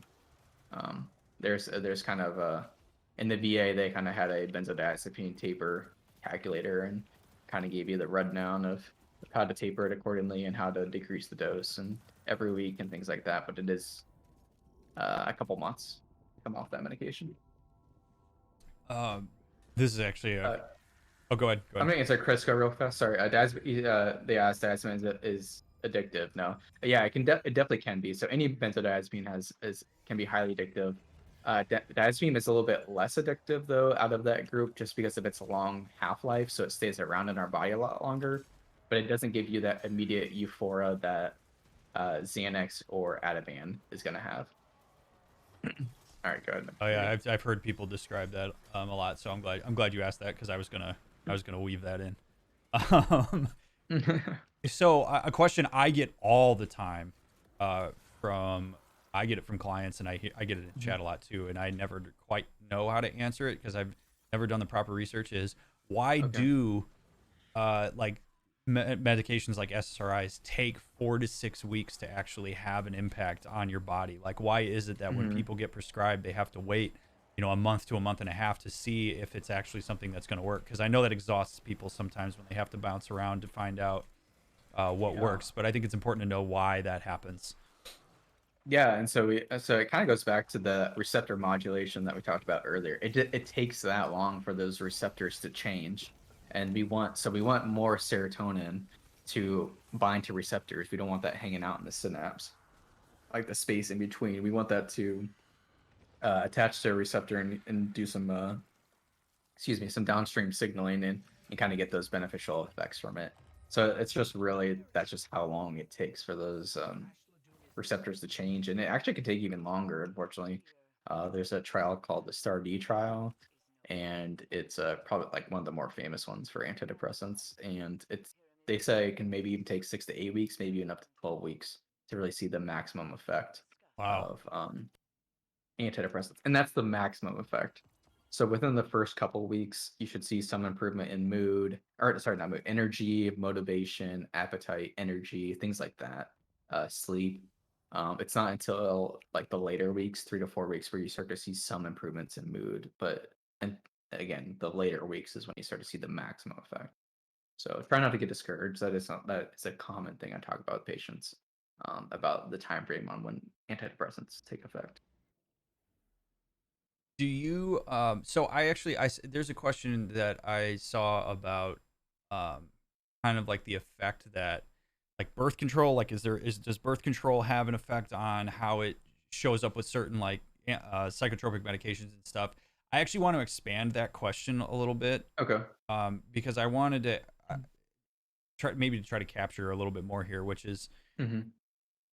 are there common substances that people use or like common daily medications? I'm thinking like marijuana, alcohol, birth Okay, okay, control, okay. There you ibuprofen, go. stuff like that, where Mm.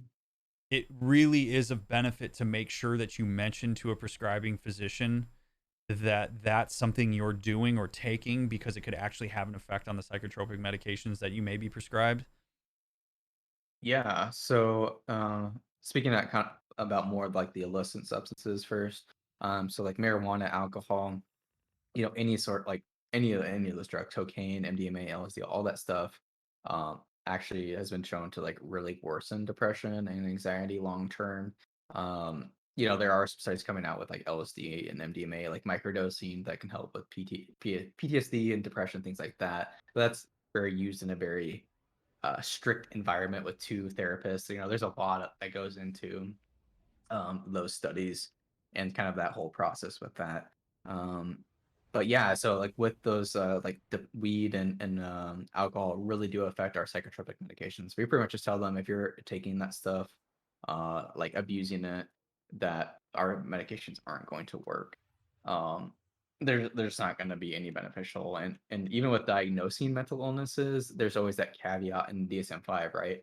That they Yep. pretty much have to be clear of all substances. Like this is without, anything else going on, to really get a clear picture. And so adding in any sort of those illicit substances can really make it difficult for the provider to know exactly what's going on. Like, is this due to, psychosis due to too much smoking, too much marijuana, or is it maybe there is some underlying schizophrenia that's forming and we need to treat it with medications. Um, as far as the estrogen goes, the birth control, yeah, that can definitely affect mood. So estrogen actually affects serotonin, and other like can also affect our pain receptors as well. So it can actually make it worse or less depending on, I guess, how much estrogen you have in your system. So, like for example, like when a female becomes pregnant, their estrogen levels increase and their mood actually improves. But when they have the baby, those estrogen levels get depleted, and then their serotonin drops, and that's why you can see postpartum depression. So, Which is usually when I see people. yep. That's usually when people come find me is when that happens. Yeah. Um, and I sort of want to expand just a little bit here on Monster's point about illicit substances, which we don't say the word illicit is a judgment. It's just the word that gets Mhm. used for things like this in the like in our arenas. The thing about it is that if you are using substances frequently, whether it's alcohol, if it's like cocaine, marijuana, or whatever, the DSM specifies very specific, like it specifies that if a person is using that regularly, it rules out the potential for us to be able to diagnose a lot of things because so many of the possible symptoms can be attributed to the actual substance use. Now, whether it is or not, the problem is we can't tell. And so it's Mhm. actually, it would be reckless in some ways for us to diagnose, say, a person as having schizophrenia or even like anxiety or depression or something when they are regularly using these. I'm not talking about like a cigar here and there or like a drink at a party. Right. We're talking about like really Mhm. prolonged, sustained use of these things that we actually, sometimes that compounds the treatment because we have to move people through getting off of using those things Mhm. so that we can actually do an assessment.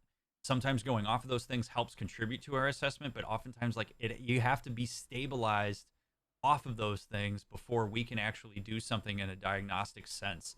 And I sometimes people think when they come in, they're like, oh, well, just because, yeah, so I use marijuana daily and, whatever, but I use it because I experience these symptoms. Well, I can't necessarily rule in a diagnosis as a result of that. I can't just say, well, Mhm. you're using marijuana because you experience all these symptoms of anxiety that might fit GAD. Well, you have to get your ass off of it first before I can actually give the diagnosis because it's not, I can't, I have to attribute it to you being of sound mind and body as Mhm. best you can be. Yeah, exactly. And that question, Mia, about how often are patients willing to do that? It depends. There are some people who that actually can sometimes be the end of their treatment on my end because they're like, I don't want to stop using weed. I'm like, okay, well, I have to, like, Mhm. I can't go. That's fine. We can talk about other things, but in order for me to submit for reimbursement to insurance, I have to be able to, I have to have some diagnosis that I can provide. And it doesn't mean that I have to stop treatment per se, but it may mean that like there's certain restrictions on, particularly I'm guessing in your arena, where I'm just working with the behavioral side of things. I can still create a treatment plan, but it gets complicated when you start getting into medication. I have to imagine. Yeah, no, I mean, it definitely is for sure. And I mean, just going on the weed thing, before getting into like pharmacy school and even during residency where I've done more research into it, I was a proponent of like medical marijuana. I don't really go down this like path too far, but just doing more research into it, um, really like while patients like feel better in the mood, like when used like in that moment when using it, like the long-term data we have now, which isn't that robust, we don't have like that great of evidence for it, but like as of right now, it really actually does make depression, anxiety, things like that a lot worse in the outcome. And so again, I'm just like I'll meet people where they're at. I'll be like, hey, would it be okay if I give you the evidence that we have on it and that kind of thing, and just kind of see where it goes from there. But I just like to get people informed and they can make their decisions, I guess. Yeah, it's So. not our job to bring in whatever personal biases we may have against like marijuana or alcohol or any of that stuff. It's our job to provide as much information as we possibly can that you can, Mhm. do something with. We're not sitting there going like, Mhm. I don't smoke weed, so I'm anti-weed. I'm gonna basically tell you Right. nothing's gonna fit. It's like whatever, man. You do you, but here's what the impact of that is. Yeah. And just for a bit there, he talks about CBD. Yeah, so CBD is completely different than weed. So weed's made up of THC and CBD, and that THC is like the psychoactive component of it. And as of right now, we really haven't found in studies and research that THC is found to be any beneficial at all. Now, the CBD portion of it, there is potential that there could be benefits for a number of different things. We just don't have the research and studies out there right now to actually um, do that. So as it becomes more legal and things like that, that is one of the benefits of it becoming more legalized is we can actually do studies now and actually get them like actually get weed to do studies and do this long-term safety and Right. efficacy on it. Because that was the problem, right? It was like a category one like medication, which is like where cocaine falls, and which is like illegal. Uh, and so it's just harder for researchers to get their hands on it, because it's just so regulated. But it's definitely a very interesting topic. I'm definitely interested in the research that comes out about it Yeah. and see what happens. It's one of those I try to keep my eye on too as much as I can because I mean now that especially now that It's a hot topic, man. yeah, and it's getting and more people are using weed in whatever or CBD in whatever capacities, and I get the question all the time. Like I get it in chat all the time, in my own practice I get it all the time, Hmm. and it's one of those things where like I always hate to say like we're still trying to wait and see, but in a lot of ways Hmm. it is how it is right now, and people Yeah. have their anecdotal experiences of it where they'll say like, oh well, it works for me, and that's Right. fine as long as you Yeah. I'm acknowledge not that trying it to take works away for from that. you Yeah. Hmm. and that it won't Yeah. necessarily work for everybody. Yeah. And I will say just the one thing on the CBD, just make sure you're getting it from a reputable source because when they're extracting that CBD out of the plant, depending on the process that they use, there could be some really harmful chemicals and things in there. So just make sure that the CBD is tested and it's like pure, and because I don't want anybody inhaling or using some nasty ass shit. I won't belabor the CBD or marijuana thing too much longer, but I do have Mm-hmm. a question that was relevant for me a while back. Mm-hmm. Is when people like if they've had like a CBD like gummies or something, they've consumed Yeah. CBD. I've had people worry that there's a chance that they could fail drug tests at work. And I don't know if you know of like kind of how the interactions with that work or kind of like what happens or how that stays in your Mm-hmm. system. If you don't, then we can move right on. But I'm Yeah. curious if you know No, no, anything I about do. that. Yeah, I do. So it depends. So again, depends. So it depends on the state, and I'm more familiar with Pennsylvania state law than I am Ohio. But for CBD, the THC content has to be less than 0.3%. With that said, though, these things are not regulated, so or like tracked frequently. So it may say on the label or the package that it is less than 0.3%, but that may actually not be the case. Um, so, yes, there is potential that you could fail a drug test, depending on the quality of CBD and what else is in there, um, on that. I don't know how long it stays in the system, but I just know you can definitely fail drug tests.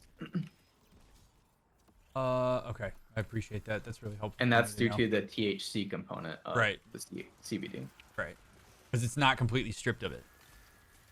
right? Yeah. Like, I mean, there are some products out there that do have no, that they actually send it out to a lab and document that there's no THC in it, and so Okay, that one should be okay. But again, it's just finding those sources. gotcha. Okay. Trying to get a straight answer about a combination of bupropion and Yeah. Well, yeah. flick. Oh my god, you probably Where's can this say these at? better than I can say. Is it in Discord or is it in chat? Yeah, it's bupropion and flecainide. Oh gosh, what are you doing? What are you saying? Are you saying words? Dude, I don't know how to read medication words. I'm so bad at it. Oh, flecainide. Is it a safe combo? Doctor says yes. Pharmacy has concerns. Uh, you're asking me a non-psych farm question. Well, bupropion is. I'm pretty sure flecainide is an antiarrhythmic. Yeah, it is. It's I have to okay if get the back to answers you you on don't that one. know. Yeah, I'm gonna have to get back to you on that because I don't work a lot with antiarrhythmics, and I hate to say it, but in pharmacy, if you don't use it, you lose it. So I'll have to get back to you on that, but I will check on that. And Um, Wellbutrin or bupropion is an antidepressant. is it is it true that Wellbutrin was initially designed for smoking cessation, and then they realized that it has a whole bunch of other cool effects? I don't know if it was originally designed for that, but yeah, it is definitely used for both. Let's see. Is ibuprofen Tylenol actually beneficial, or is it actually worse for your body dealing with inflammation and pain? I don't know if that's in your wheelhouse or not.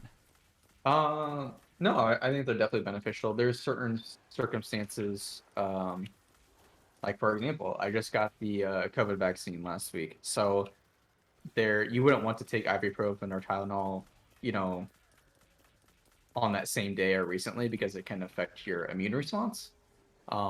But I actually didn't know that. That is really good to yeah, know, because I've heard that the vaccine. I think you said it feels like a tetanus shot, so there's actually some yeah, soreness dude, that can come my from it. arm is finally feeling better. But yeah. Um, And then, but yeah, the Tylenol and ibuprofen is definitely something that is beneficial. The Tylenol is actually back in pharmacy school. I learned it was first line for osteoarthritis, and you take it every day. So definitely benefits there. And then ibuprofen is something I mean, people are on NSAIDs, anti-inflammatories long term, but I would definitely try to keep it short, like a short course if possible. Like if you don't have a specific indication for it. But if you get like a headache every now and then, it's not that big of a deal. It's going to work a lot faster than Tylenol is.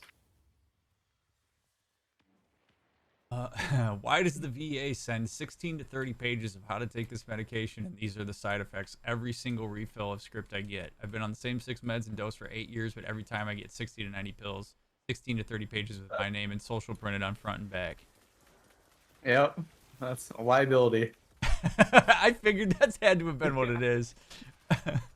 Yeah, There you go. Liability, Hosk. liability. Um, Especially in the VA, right? Because like if you don't say something and like they get like sued, like that's gonna make the news. yeah. It's not a good image. Do you have any experience with working with med management for trans folks who have done like hormone replacement therapy, and like how that affects some of the meds that they may have to like take or cut down or whatnot? Did you know anything about how that works? I'm by no means an expert, but I have worked with trans patients and managing other like psych conditions, but I haven't been actually like dealing with any like transformation, like with hormones or anything Okay. like that. So I'm probably not the best person to ask for that. Okay. I was just curious because I know that like, you Mhm. know, for a lot of times, like obviously we know that in the like with trans folks that like depression and Mhm. anxiety and stuff are really high. And Sure, so if you're absolutely. on medications for these things and then you want to go through HRT, that Mhm. there's, you know, that kind of potential thing that can happen where you all of a sudden you have to change those medications or whatnot. And I know that sometimes when when trans folks are wanting to get either like the surgery to have like, you know, the Mhm. genital surgery and stuff like that, or if they're wanting to even just go on hormone replacement therapy, they have to get, you know, things signed off on by me and Yeah, psychiatrists some and psych all that stuff. evaluation. And Yeah. I just, you know, I've always wondered kind of how that works when you're potentially already on medication for certain things that you're experiencing, and then all of a sudden you want to go through, this long process, and then what Hmm. that means. But that's all right. Yeah, I think from like the medication stuff standpoint, I mean, I don't, nothing's coming to mind that where they would have to change things up, but I think it's coming from what is like going through a process like that. It's all, I'm sure is a lot. Yeah. So I think it's just coming from like that medication management side, like where you might adjust medications like up or down depending on the situation. That's kind of my speculation on it, but um, Are I haven't there had too much experience.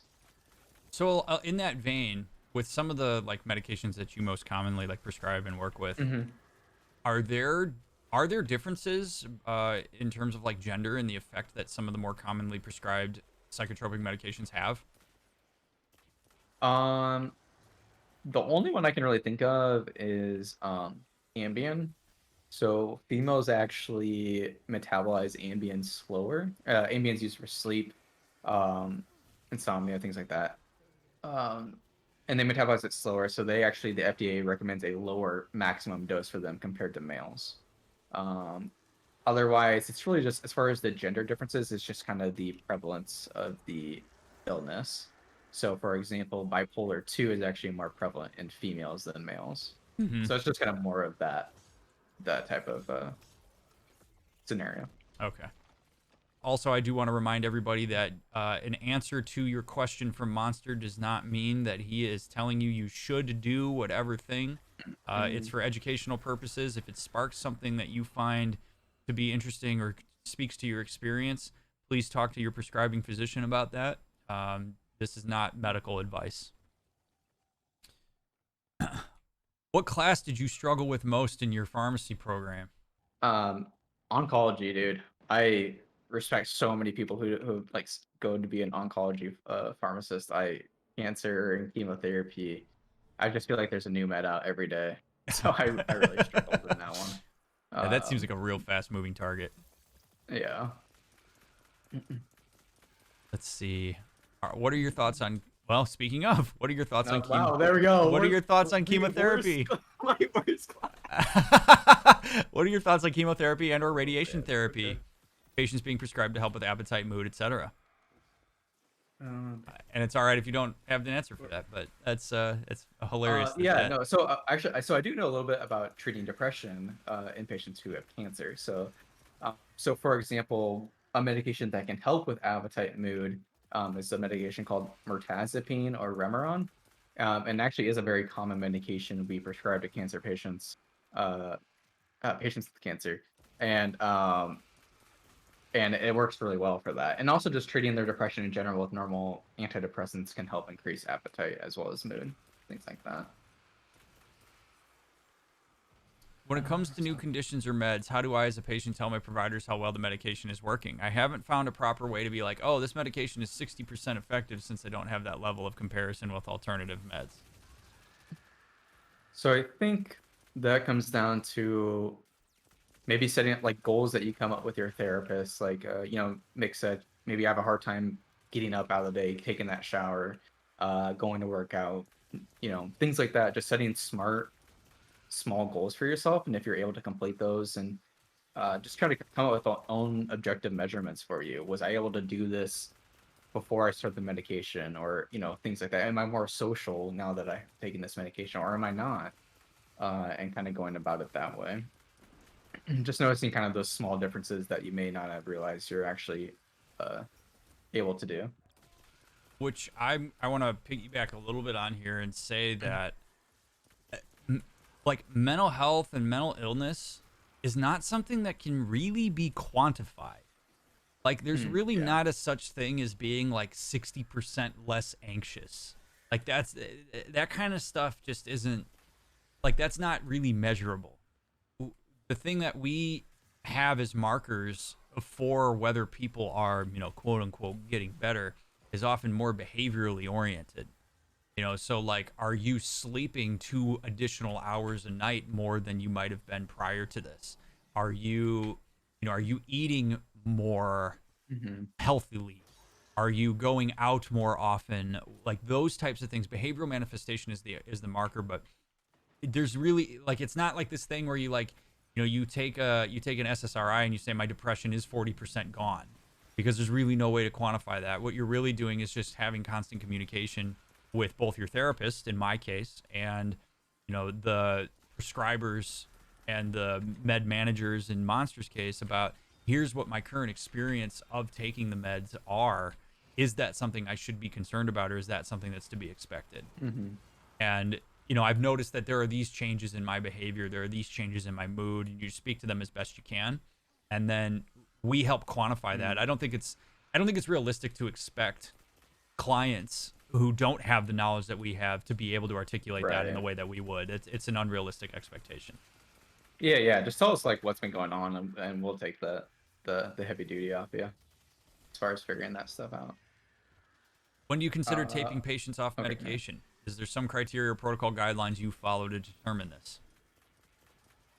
Yeah, so it depends if it is like outpatient versus inpatient. And since I'm on the inpatient unit, right, or that's where I practice right now, we can tend to be a little bit more aggressive with the taper because we're able to monitor you for 24 hours and things like that. But on an outpatient, there are various guidelines from the American Psychiatric Association or other organizations that have guidelines on, taper antidepressants over a week to 2 weeks, reassess the dose, and like that. So there's definitely guidelines and resources out there. With that said, I mean, some providers, maybe they found a taper that works well for them and they just kind of do their own thing. These guidelines are just that. They are guidelines. They aren't written in stone things that you have to strictly follow by any means.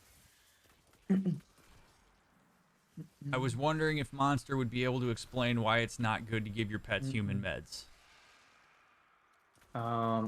So that's an interesting one because I took one veterinary pharmacy rotation, so I actually be interested to hear from Wolf about that because there have been cases where patients' dogs actually take Ativan because of how anxious they are. So I'm kind of curious on what medications he's talking about. I'm guessing this probably has to do with they're not able to break down certain medications down based off their metabolism and can accumulate and cause side effects, things like that. That'd be my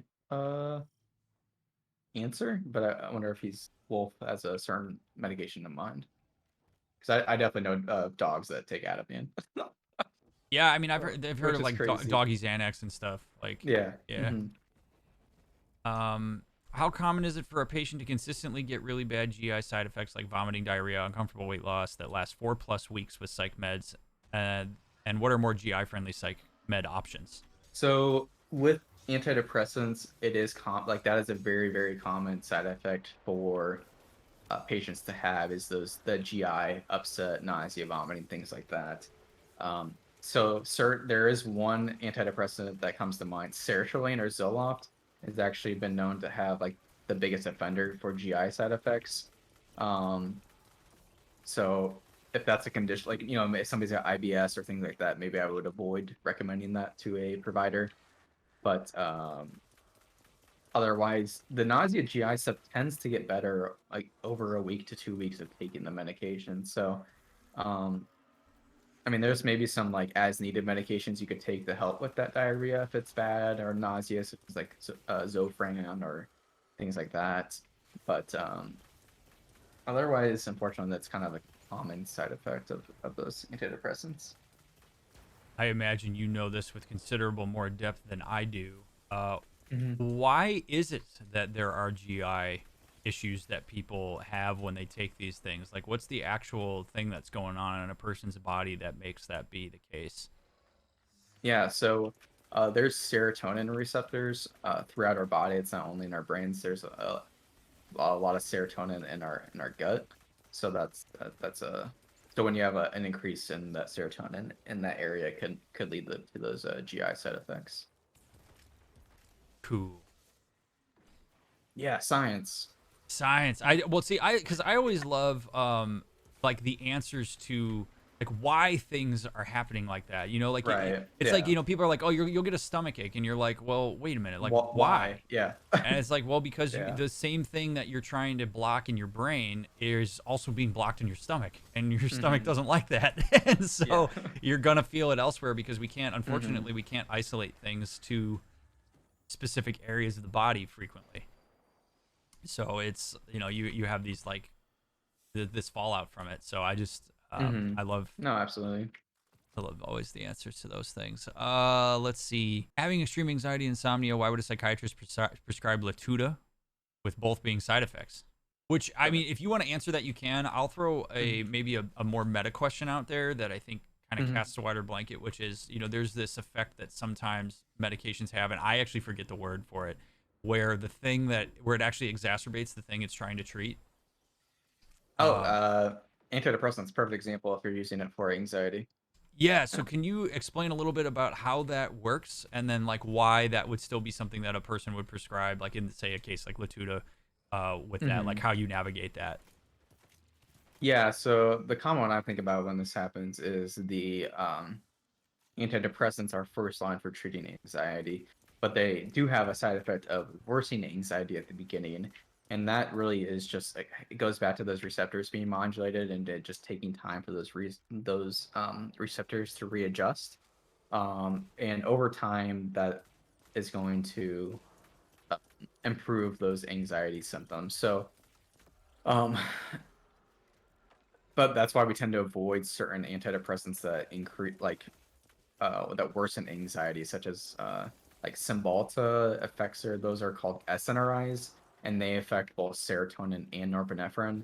And so, if you're giving somebody more norepinephrine, it's going to worsen anxiety symptoms, worsen PTSD symptoms off the bat. So it's important for the provider to start low, let your bodies get adjusted, let those receptors do what they need to do, and then you like if they do it right, then you may not have as many symptoms of those anxiety or things like that if they go low and slow.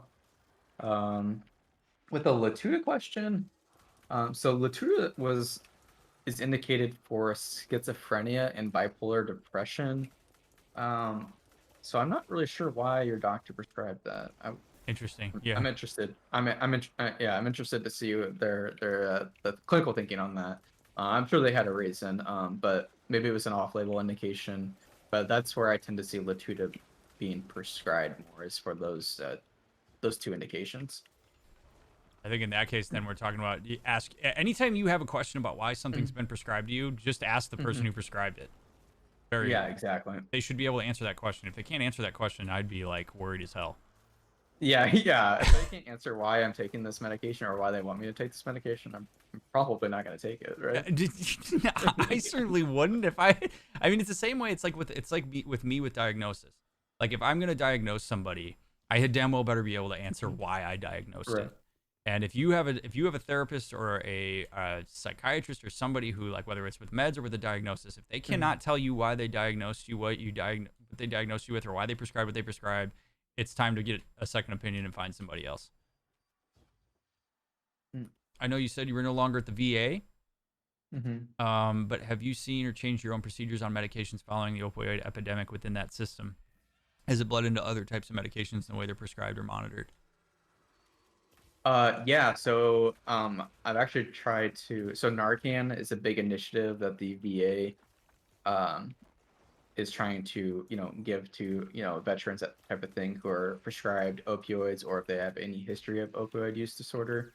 And for those of you that aren't aware, Narcan is the reversal agent for opioids. So if somebody's in a opioid overdose, like unconscious, rest like low breathing, shallow breathing, things like that, you would give them Narcan to help to bring them out of that.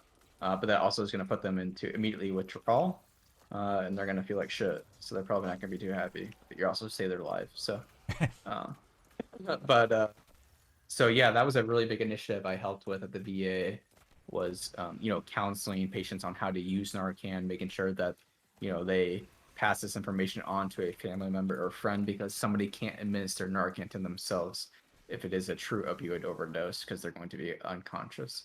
So it's really important to pass information on. I talked about it in patient groups, one-on-one counseling, things like that. And then they also have this tool called, I believe it's called the STORM tool.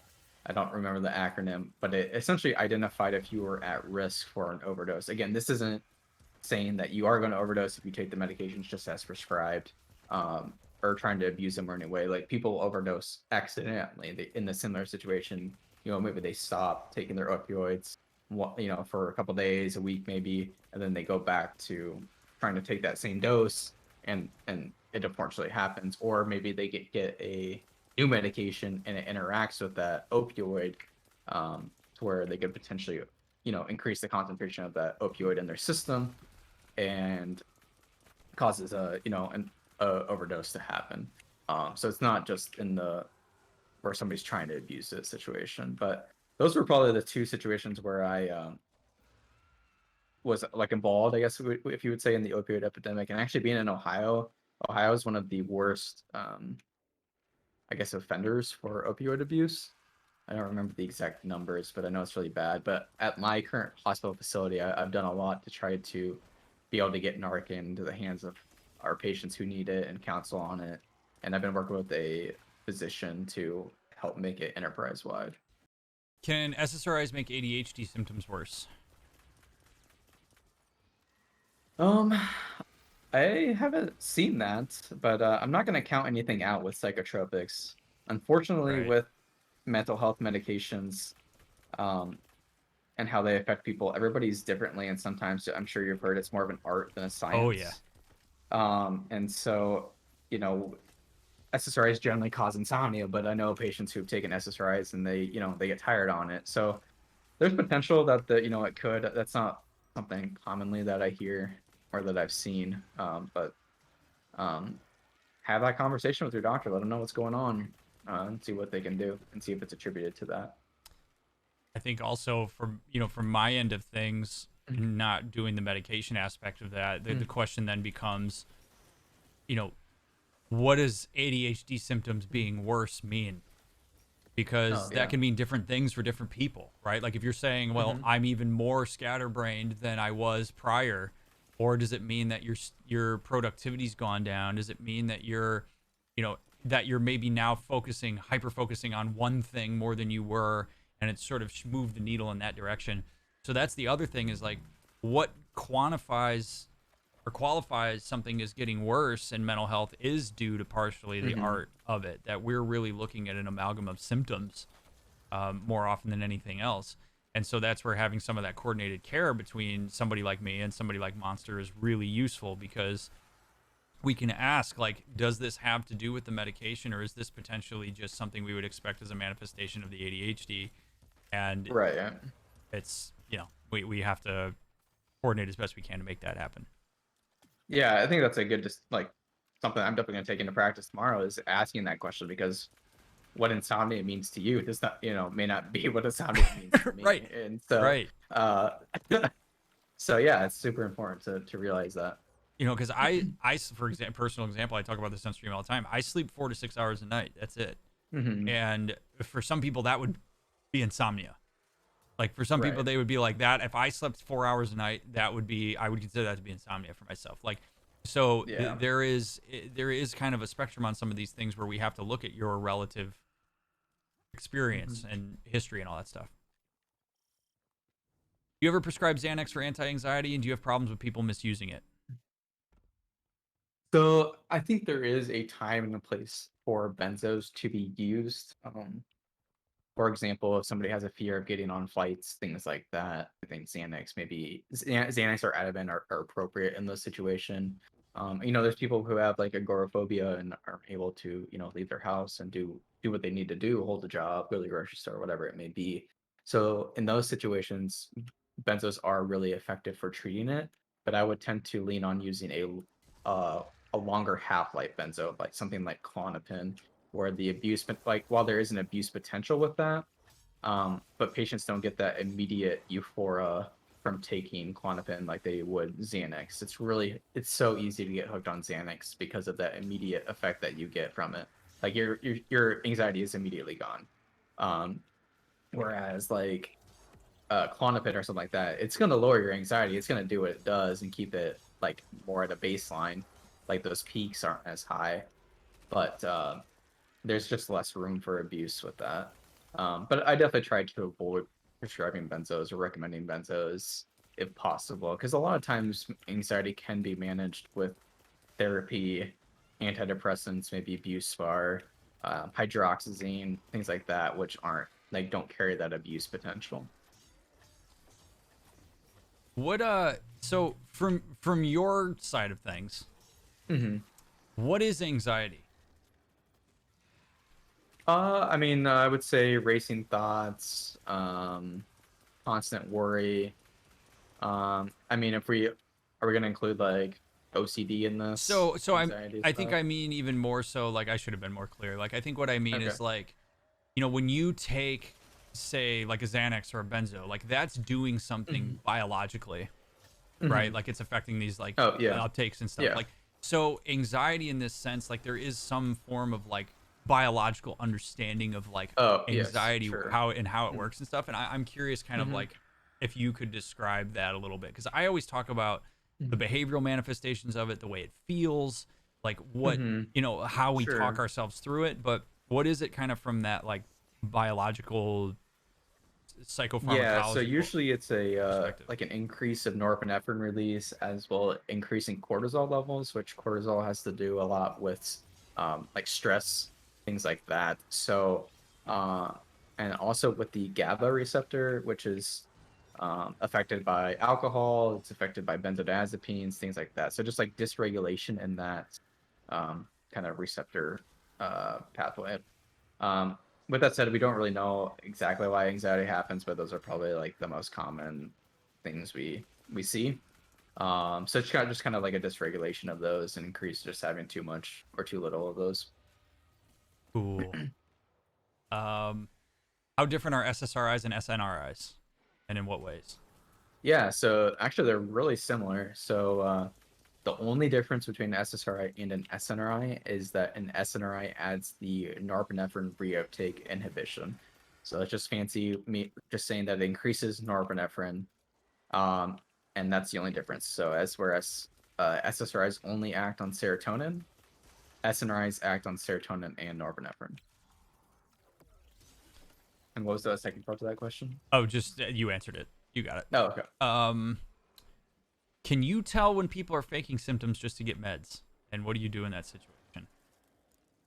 Yeah, as I've like become into practice more like out of residency, it's definitely easier to see if people are med seeking or not. Some of those people honestly just need to hear it. They just need to have that blunt thing. Sometimes they don't even recognize that they're doing it. Um, and then sometimes you have to beat around the bush a little bit more about it. I'm that's kind of one of my pet peeves. I like being direct. I don't Mm-hmm. like beating around the bush. So, um, and in those situations, I kind of just tell it how it is and let them know what behaviors they are doing, like objectively, to kind of back up the evidence for that. And if they're willing to hear it, that's great. If they're not, then kind of is what it is. Um, but usually that's kind of a little bit more handled by the attendings. Is that a I haven't common really had thing? Like, does that happen a lot to. in your Yeah, experience? yeah. So on the inpatient unit, it might just be so every patient has what we call PRN medications or as needed medications on their profile. In the account, in the case that they were to get agitated on the unit, and potentially be a harm to themselves or others. So that usually involves antipsychotic like Haldol and Ativan.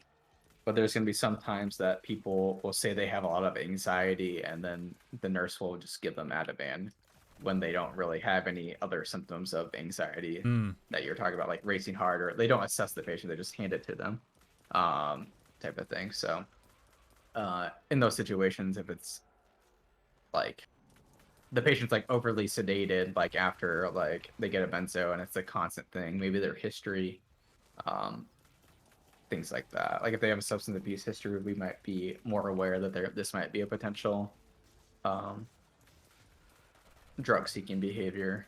sure. But I would say they like don't specifically come in for that for meds because it takes a little bit to get on a inpatient psych unit. Why are medications capped at certain doses? For example, taking fluoxetine was informed that 80 meg is the cap for the highest daily dose. hmm How does this max dosage determine, and what happens in the event of more being taken? So when the FDA goes to approve medications, there's various um, phases that the medication approval process has to go through. Um, and one of those is the safety of the medication. I believe it's a phase 2 trial is safety. And so they essentially test these in animal models, and they do some crazy doses in these studies to see like what's safe and effective and what symptoms like animal may present with. And that's kind of how they just determine the pharmaco like kinetics and like the range of medication. So then they kind of narrow that down and they do like the phase 3 trials with like human studies to see if it's safe and effective, and kind of go from there and see what efficacy as well as like the adverse effects that may arise at various dosage forms. So all that stuff gets straightened out, I guess, before the drug really hits the market. With that said, though, there are some medications for OCD that require higher doses Yep. than what is recommended. So, but that's kind of my job to make sure it's like safe. Well, I mean, a doctor's job too should know, but that it's safe and effective at those higher dosages. Yeah, that's something that I've, because I work with OCD a lot. That's something that I've run into before, which is where I've had people come in and talk about how they're anxious because they've been given a higher dose than what they understand to be safe. Like they'll go and they'll read Right. and they'll be like, wait a second, why is my doctor prescribing me, so many megs of this when everything I see says that I shouldn't be doing that, which, is not great for OCD thoughts, depending on what Right. your Yeah, exactly. compulsions direct you toward.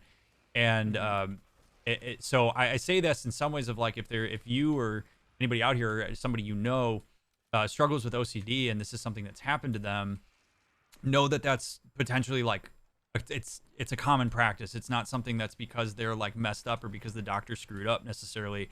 It's because sometimes OCD actually does call for that. I had to educate myself on that for a while because I had 2 cases within a 1-year period have that happen. And wow. Yeah. and I was like, okay, wait a minute, this is like this can't be coincidental. Like there's got to be something going on with this. And it turns out, yep, that happens all the Turns time. out there was. It happens all the time, and it's totally normal. Yeah. Well, if you don't see it that often, you know.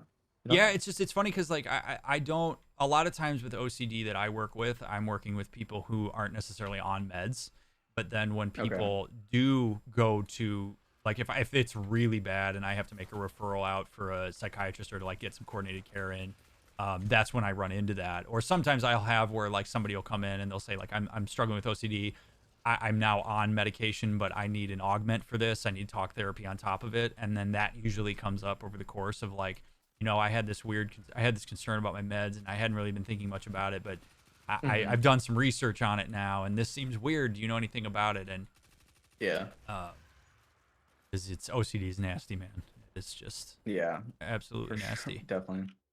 What if SSRIs have no effect whatsoever on depression? Is there a next step to take?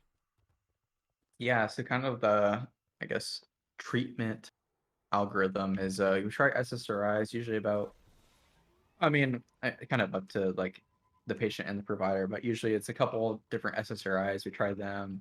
If that doesn't work, we try the SNRIs, which adds in that norepinephrine component. If that doesn't work, then we try to maybe augment a couple agents together with different mechanisms of actions. So I should go back to SSRIs and SNRIs.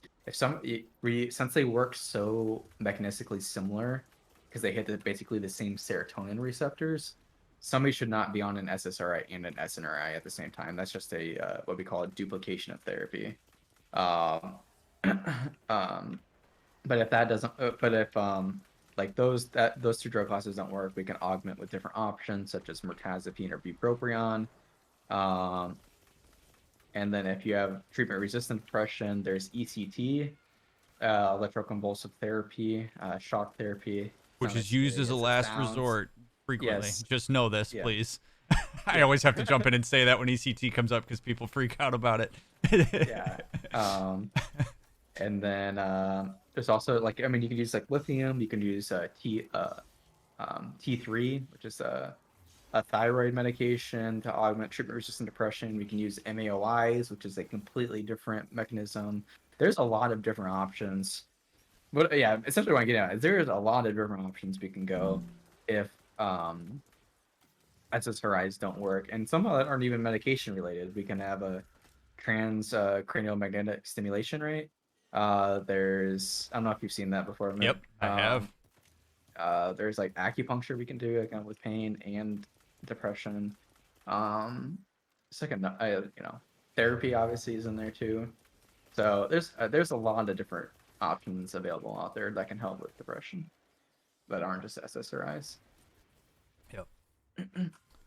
How often have you caught doctors' mistakes and had to correct them? I often hear jokes about doctors writing a prescription wrong and the pharmacist calling them and saying, "Do you want me to fix it?" Yes, please. Yeah, pretty much daily. Oh, no shit. Oh, Yeah. wow. Yeah. How does that, so like, I mean, because well, I guess since you're not on the retail side, you're not catching it at retail, but like, is that basically like you'll see, they'll be like, "Oh yeah, I think this is what happened," and then you're like, "Wait, no, what are you doing? Like, why would you do this?" Yeah, I mean, like there'll be like, so say like a medication's supposed to be ordered once a day. Like it just like that's how it works. That's like the half-life of it. But then they'll order it twice a day for some reason. And so I'll just call and be like, "Hey, what are we doing with this?" Just get some like, I mean, because I mean they might be using it for something that I'm not aware about, or or maybe they just like, "Oh, I mistyped it in," or whatever it may be. So just calling and getting clarification on a number of things. But yeah, I definitely do that on a daily basis because I mean I cover 40 patients or so. So I mean, finding a medication error or just clarification on one is pretty common because most patients I would say are on like total number of orders with as needed medications and scheduled. I mean, it's definitely over 10 each. So Can high doses of SSRIs cause memory issues? Pre-medication for patients under 18. I was on different meds when I was a teen. I think it caused issues outside of other mental illnesses. um I would say, I mean, depends, like Paxil is maybe one that could affect a little bit of memory, but I wouldn't say long-term memory. But just mental illnesses in themselves, Yeah. Untreated can cause memory issues. So untreated depression, anxiety, things like that can definitely affect it. Yeah, I was gonna, if you didn't say that, I was gonna say that yeah, like a lot of mental illness come along with memory issues. Depression's brutal for it. So is anxiety. The thing you have to remember is if you have panic attacks and stuff like that, if that's part of your anxiety, panic is not good for memory. People don't generally remember exactly what it was they were thinking when they were having a panic attack. They'll usually just describe that they felt like they were gonna die. So there are sort of like memory issues interlaced within a lot of these things. So Putt Dog asks, can we talk about how frustrating the sexual side effects are of SSRIs and SNRIs? Yeah, absolutely. So that's a common thing. Sometimes medical residents and students they don't want to talk about like the sexual side effects, but it's really important because it can really affect a patient's mood and how that goes. So it doesn't happen to everybody, but if it is happening, just really have that open conversation with your provider about what's going on because there are medications we can add to help alleviate those symptoms. There's medications we can change to that have less side effects or less sexual side effects. And then sometimes I've had patients say, "Hey, my mental health's doing really well on this medication. I can deal with that side effect." So um, it's just really important to have that conversation just so everybody's aware and we can manage it appropriately. For anybody out there who's maybe watching this or listening to this and they are currently taking psychotropic medication, like what piece of advice from Uncle Monster to them would you most want to give? I think you might have talked about this a little bit before, but I kind of want to ask the question directly. Like if you were going to say like, "Hey, to anybody out there who's taking psychotropic medication, just know this," or I hope you'll think about it this way. Yeah, I think the big one for me, just something that like I've kind of just hopefully devoted to my career into helping is just the stigma around mental health. First thing is say keep an open mind with mental health medications. It's not a weakness to be able to take these medications. This is a natural process that has happened, like a deficiency in neurotransmitters or whatever it may be. This is an issue with chemical, like brain chemical levels, and it's just, it's the same as having high blood pressure or diabetes, where these medications can help, get those levels back into normal and help make it manageable. Um, and yeah, like there's people out there that can help.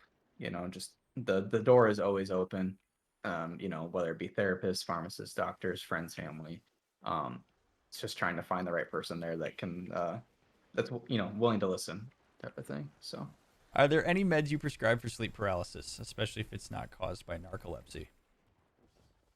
ooh, that's a good one. I haven't actually had much experience with that because I was thinking narcolepsy and stimulants.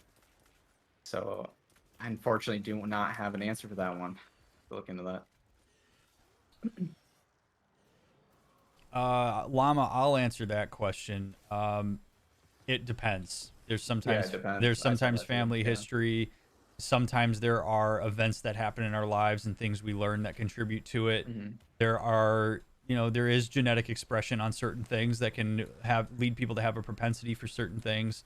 But it really depends. That's why having that comprehensive approach of like understanding family history, and Hmm. also, for us to be able to hear about what your experiences have been growing up and what you've learned and stuff like that is super useful.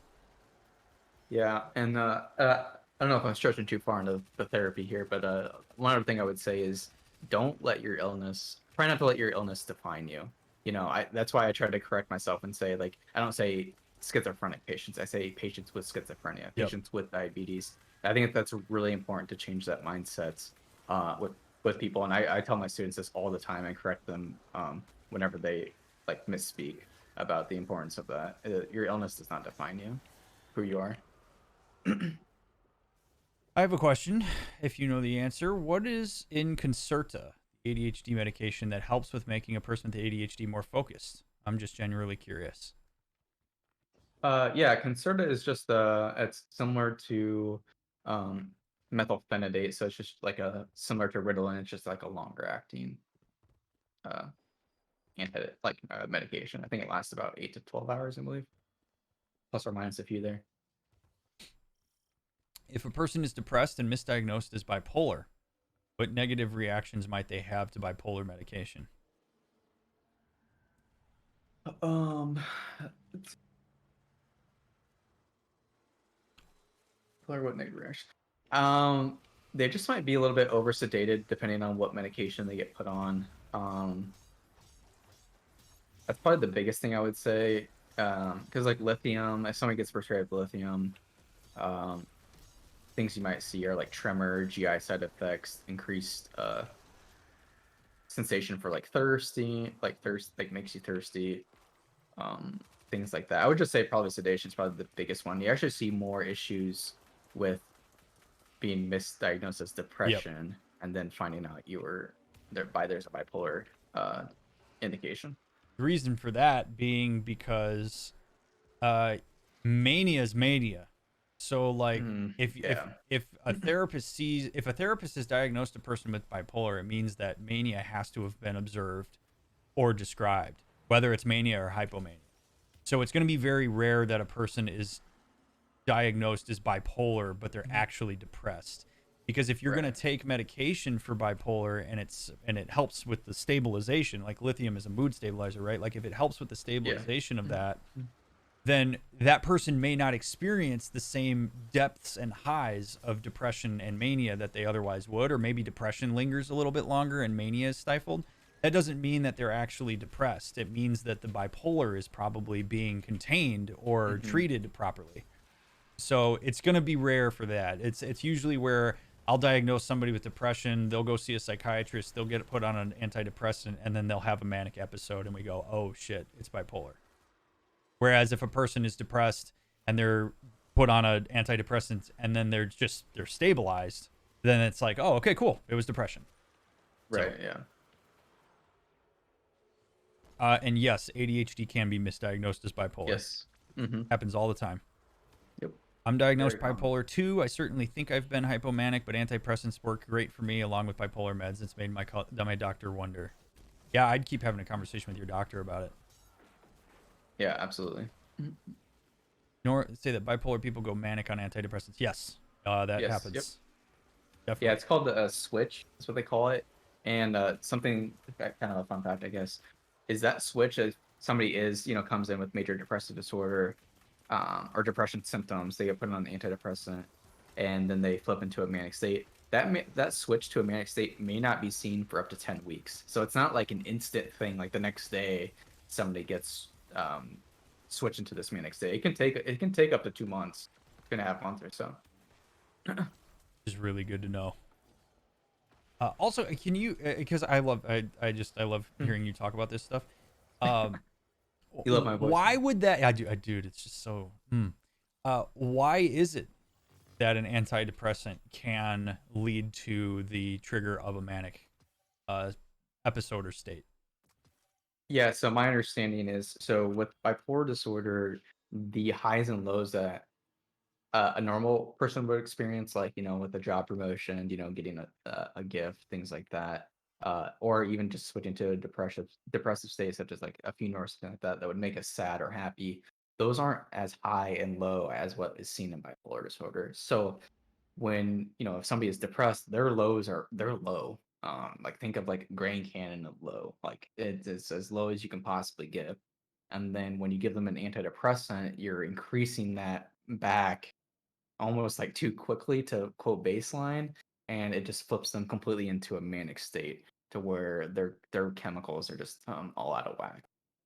And from there, again, they're as low as they go is as high as they can get. So if it's Grand Canyon low, it's outer space for mania, and it can just cause those symptoms to happen. So um, it's really having that mood stabilizer on board. You can still be on an antidepressant if you have bipolar disorder, but you have to have a therapeutic mood stabilizer on board to keep that baseline going so you don't go too low or too high. What's the difference between Concerta and Adderall on a chemical level? So so Concerta and Adderall are just two different actually classes of stimulants. So Concerta is the methylphenidate, and Adderall is an amphetamine-based medication. So those are pretty much the two drug classes we have for ADHD. And so usually, if you try like a methylphenidate-based medication and it doesn't work for you, they're going to try to switch you to a amphetamine-based medication and see how that goes. Um, is or was bipolar treated by treating the depression and mania separately? No, you. Oh man, that's a tricky one. Your goal with helping stabilize a person with bipolar is Mhm. to help move the depression up a little bit and move the mania down. So that's a little bit more of like a workable range. So if you think about a person's like mood and overall energy, there's sort of like a normal zone that goes across the middle, and you kind of want the wavelength. Like most of us fit within a wavelength, or maybe like every once in a while you might have like, somebody dies and you dip below because you're really sad and you come back up, or you graduate from school so you get really excited and you're like up on a high for a little while. But for the most part, we kind of stay within a workable range. Well, when you're talking about bipolar 1 or 2, you're talking about people consistently dipping out of that range. And sometimes they might plateau within the range for a bit, but then it's going to go up. And then like hypomania is going to go a little bit above, mania is going to go way above. And our goal is to stabilize that to where that works down to a range. Sometimes that happens through people taking medications such as lithium, but also from my side of things with behavior, we're working to develop treatment plans so that when people feel themselves going out of the range, they can identify one, that they're out of the range. Then they also have certain behavioral changes that they can do and ways of framing what's happening to pull themselves back up into that workable range. That's the best way I can describe that. So it's not so much about saying like we're gonna treat the mania and or we're gonna treat the depression. It's like those things are both predictable in some ways of when they may or may not happen, and so we're gonna work to try to intercept that and create a consistent wavelength. Why does AD? Oh, how does ADHD get confused for bipolar? What do they share? When people go in states of mania, they often become either hyper focused or they attend to a whole bunch of things at once with a lot of energy. And Yep. ADHD can appear that way.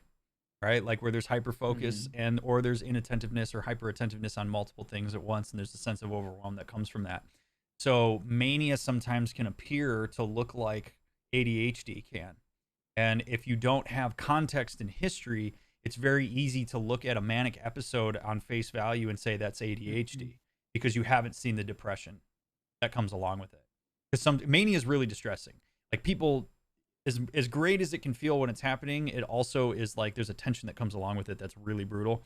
But people will often like come to therapy. They'll usually come to therapy when they're depressed, but sometimes family will force people who are manic to come in, or they'll think they have ADHD because they're like all over the place and it came out of nowhere. And then we have to, that's where the assessment comes in. Let's see. If treatment resistant depression continues to not responding to treatment, that words or keywords should be leveraged with one's doctors to help move the conversation forward. I'm not sure I follow that sentence. Somebody else, can you re-ask that? Uh, Unless you I understand think that monster. yeah, I think I understand a little bit of maybe what he's or what they're trying to say is maybe they've gone through medications and they just aren't using the right terminology to get across that their symptoms aren't being improved. I think it might actually be a question more for you, like how to maybe communicate with your therapist or doctor about um, your depressive symptoms if it's treatment. Yeah.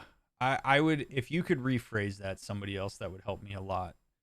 Um, is Concerta or Adderall more addictive, or are either of them? Yeah, they're both addictive. I don't know if they've ever been like this one is more so than the other. Just both have addictive potential. And yes, Raina, ADHD, it can be going the opposite. Sometimes a therapist may think that a person's having a manic episode and it's actually ADHD. That's why it's an art, right? Like that's why we Yeah. we get as much detail as we can, and we work with what we have. And where me having information from people like Monster is super helpful is I know what to look out for sometimes when people tell me what meds they're on. Because part of my assessment is always to ask, are you taking any medications?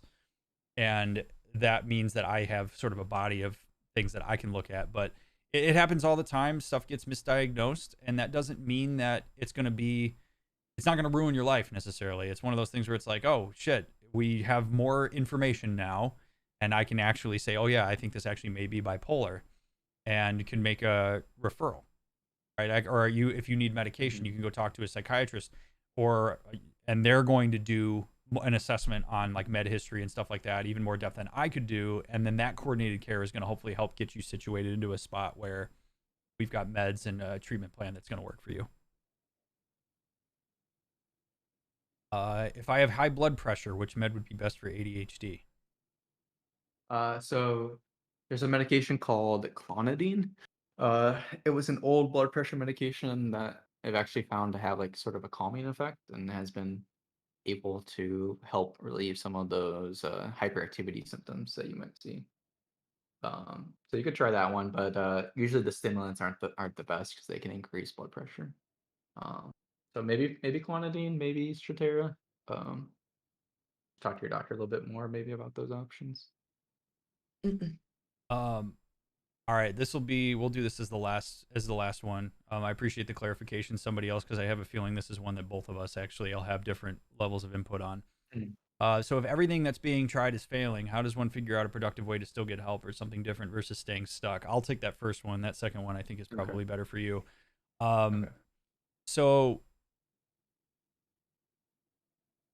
you have to first qualify what failing means. Mm. That's a big important thing. Sometimes people will come to therapy with very unrealistic expectations of what they should be able to accomplish. That even in general we wouldn't say is to be accomplished. Like it's too unrealistic. So sometimes we're looking at expectations and how realistic Okay. those are. Sometimes we are going to look at to what extent is this because the person is in continuing to engage with themselves or with others in ways that are holding them back and are reinforcing certain behaviors that are not particularly useful or certain emotional states that aren't particularly useful. Because in some ways, like part of what helps people move, particularly through behavioral change, is the desire to have it change. And what most people don't think about is the fact that let's say you're depressed, a lot of people are depressed for so long that it becomes a part of what they expect from themselves. It becomes part of their identity. And so it can actually be anxiety provoking to move into a state where a person is not experiencing symptoms of depression. And so, because that is such a misalignment with our expectations for ourselves, people will sometimes self sabotage in ways they don't even anticipate to try to pull themselves back into an emotional state that they're used to because they know how to work in that. Because for a lot of people, to move through mental illness means that now all of a sudden you have to create a new set of expectations. You have to do certain things, or you'll be open to doing more things that you never imagined you would be open to doing. And that can be crushing if you're not prepared for that. So a lot of it is talking about expectations. How are we qualifying? What is getting better? And what are the symptoms that we're trying to reduce? And what's getting in the way from those things changing and being defined as like, or, and going in the direction of what you have defined them as being as an alternative. Because if you can't define what the alternative is, then we're throwing punches in the dark. So sometimes we also have to recalibrate. What are your actual goals? What are you bringing in, and what are you trying to work on? And what would we replace this with? So that's my end of things. You can take whatever parts of that you want to take. Yeah, mine's not gonna be as long as that, but yeah, no, like you mentioned, like meds that you are gonna jazz you up, rev you up at one dose, but when you take the medication, you know, you still fall asleep or pass out. So that's the thing with, unfortunately, with psych medications is that, you know, if you have a bell-shaped curve, you know, the majority of people, if you take this medication, maybe more activated or stimulated on it, but there are going to be those outliers where you do take it and you get sedated. So really with that, we just kind of adjust the timing of when we give the medication. So if it makes you tired, we just switch it to giving it to you at bedtime. Or if it keeps you, or if it's more activating, you can't really sleep at night because of it, then we just switch it to the morning. So the timing's good and hopefully will be out of your system, or at least at lower levels in your body to where you're able to fall asleep, things like that. Um, and you know, like Chico said, you know, communication, honesty is really important. It's really important to tell your doctor like what symptoms you are having after being on a medication for an adequate time period. You know, if you just take one dose, you're not going to be able to figure out if it's working for you or not. You do have to give it some time uh, and try to like be open to that it's going to work. Because if you go in the mindset, for you, oh, this medication's not going to work, then it's probably not going to work for you. So just have an open communication with your provider and what's going on, what symptoms are changing, are they good, are they bad, and kind of just go from there. And like we mentioned earlier, there are a number of different options, medications, and non-pharmacotherapy that we can use to help treat depression, anxiety, and that type of thing. I first want to thank you, dude, Dude, no, thank for you, man, for being willing to having me. do this. This was Monster's idea. Monster threw this out at me a long time ago. Said, "Hey, I'd be willing to do this." I'm not going to take credit for it. Monster was the one who threw the idea at me, and I'm really grateful that you did. I would love to do this again, probably. I'm sure a few times. I Absolutely, would I would man. love to continue to do this because I'm sure there are questions that we missed that we didn't get to that people will Hmm. have over time. And I mean, you're part of Fire Team Friday now and stuff like that too. So, but I really appreciate you doing this and for answering these questions the way you did. I could listen to you talk about this stuff all day. And I also I want to give you credit. Like, you were saying some complex shit while we were sitting here playing Destiny. So that was it's nice to have, another brethren who can play and talk at the same time like that. And Hmm. it felt like you and I could have been sitting on a panel talking about, like, answering questions, but we got to have a little Yeah, Destiny in the have a little background, podcast, which is a little nice. mental Yeah. health podcast going. So Yeah. this is actually this will be converted to a podcast if you're cool with that. Yeah, I man. I That's have a fine. podcast that's called Podcast Sessions with a Therapist. It's not super active, but you can actually find it on whatever podcast platform you like. Oh, wow. I also want to say to the mods, thank you very much for your help with this. I Mhm. appreciate you guys compiling some of the questions, throwing them in Discord, keeping the shout outs going, all that stuff. I'm really, really grateful for all of you doing what you do as mods, and for the community. Thanks for all your great questions. Thanks for being so kind to myself and to Monster and to each other. I Mhm. appreciate the vulnerability in asking some of the questions, and that y'all took a shot and were willing to ask them. Yeah, no, seriously, no, thank you for having me on. This has been a blast. Been seriously looking forward to this for weeks now. Definitely been the highlight of my week. And like, thanks for chat and people who ask questions in Discord. Like Mick said, there's no stupid question. So As I always say before I leave, I mean it for each and every one of you, and I hope you say it to yourselves as I say it to you. You matter, your experiences are valid, and don't let anybody ever tell you otherwise. Have a wonderful morning, afternoon, evening, or night wherever you are.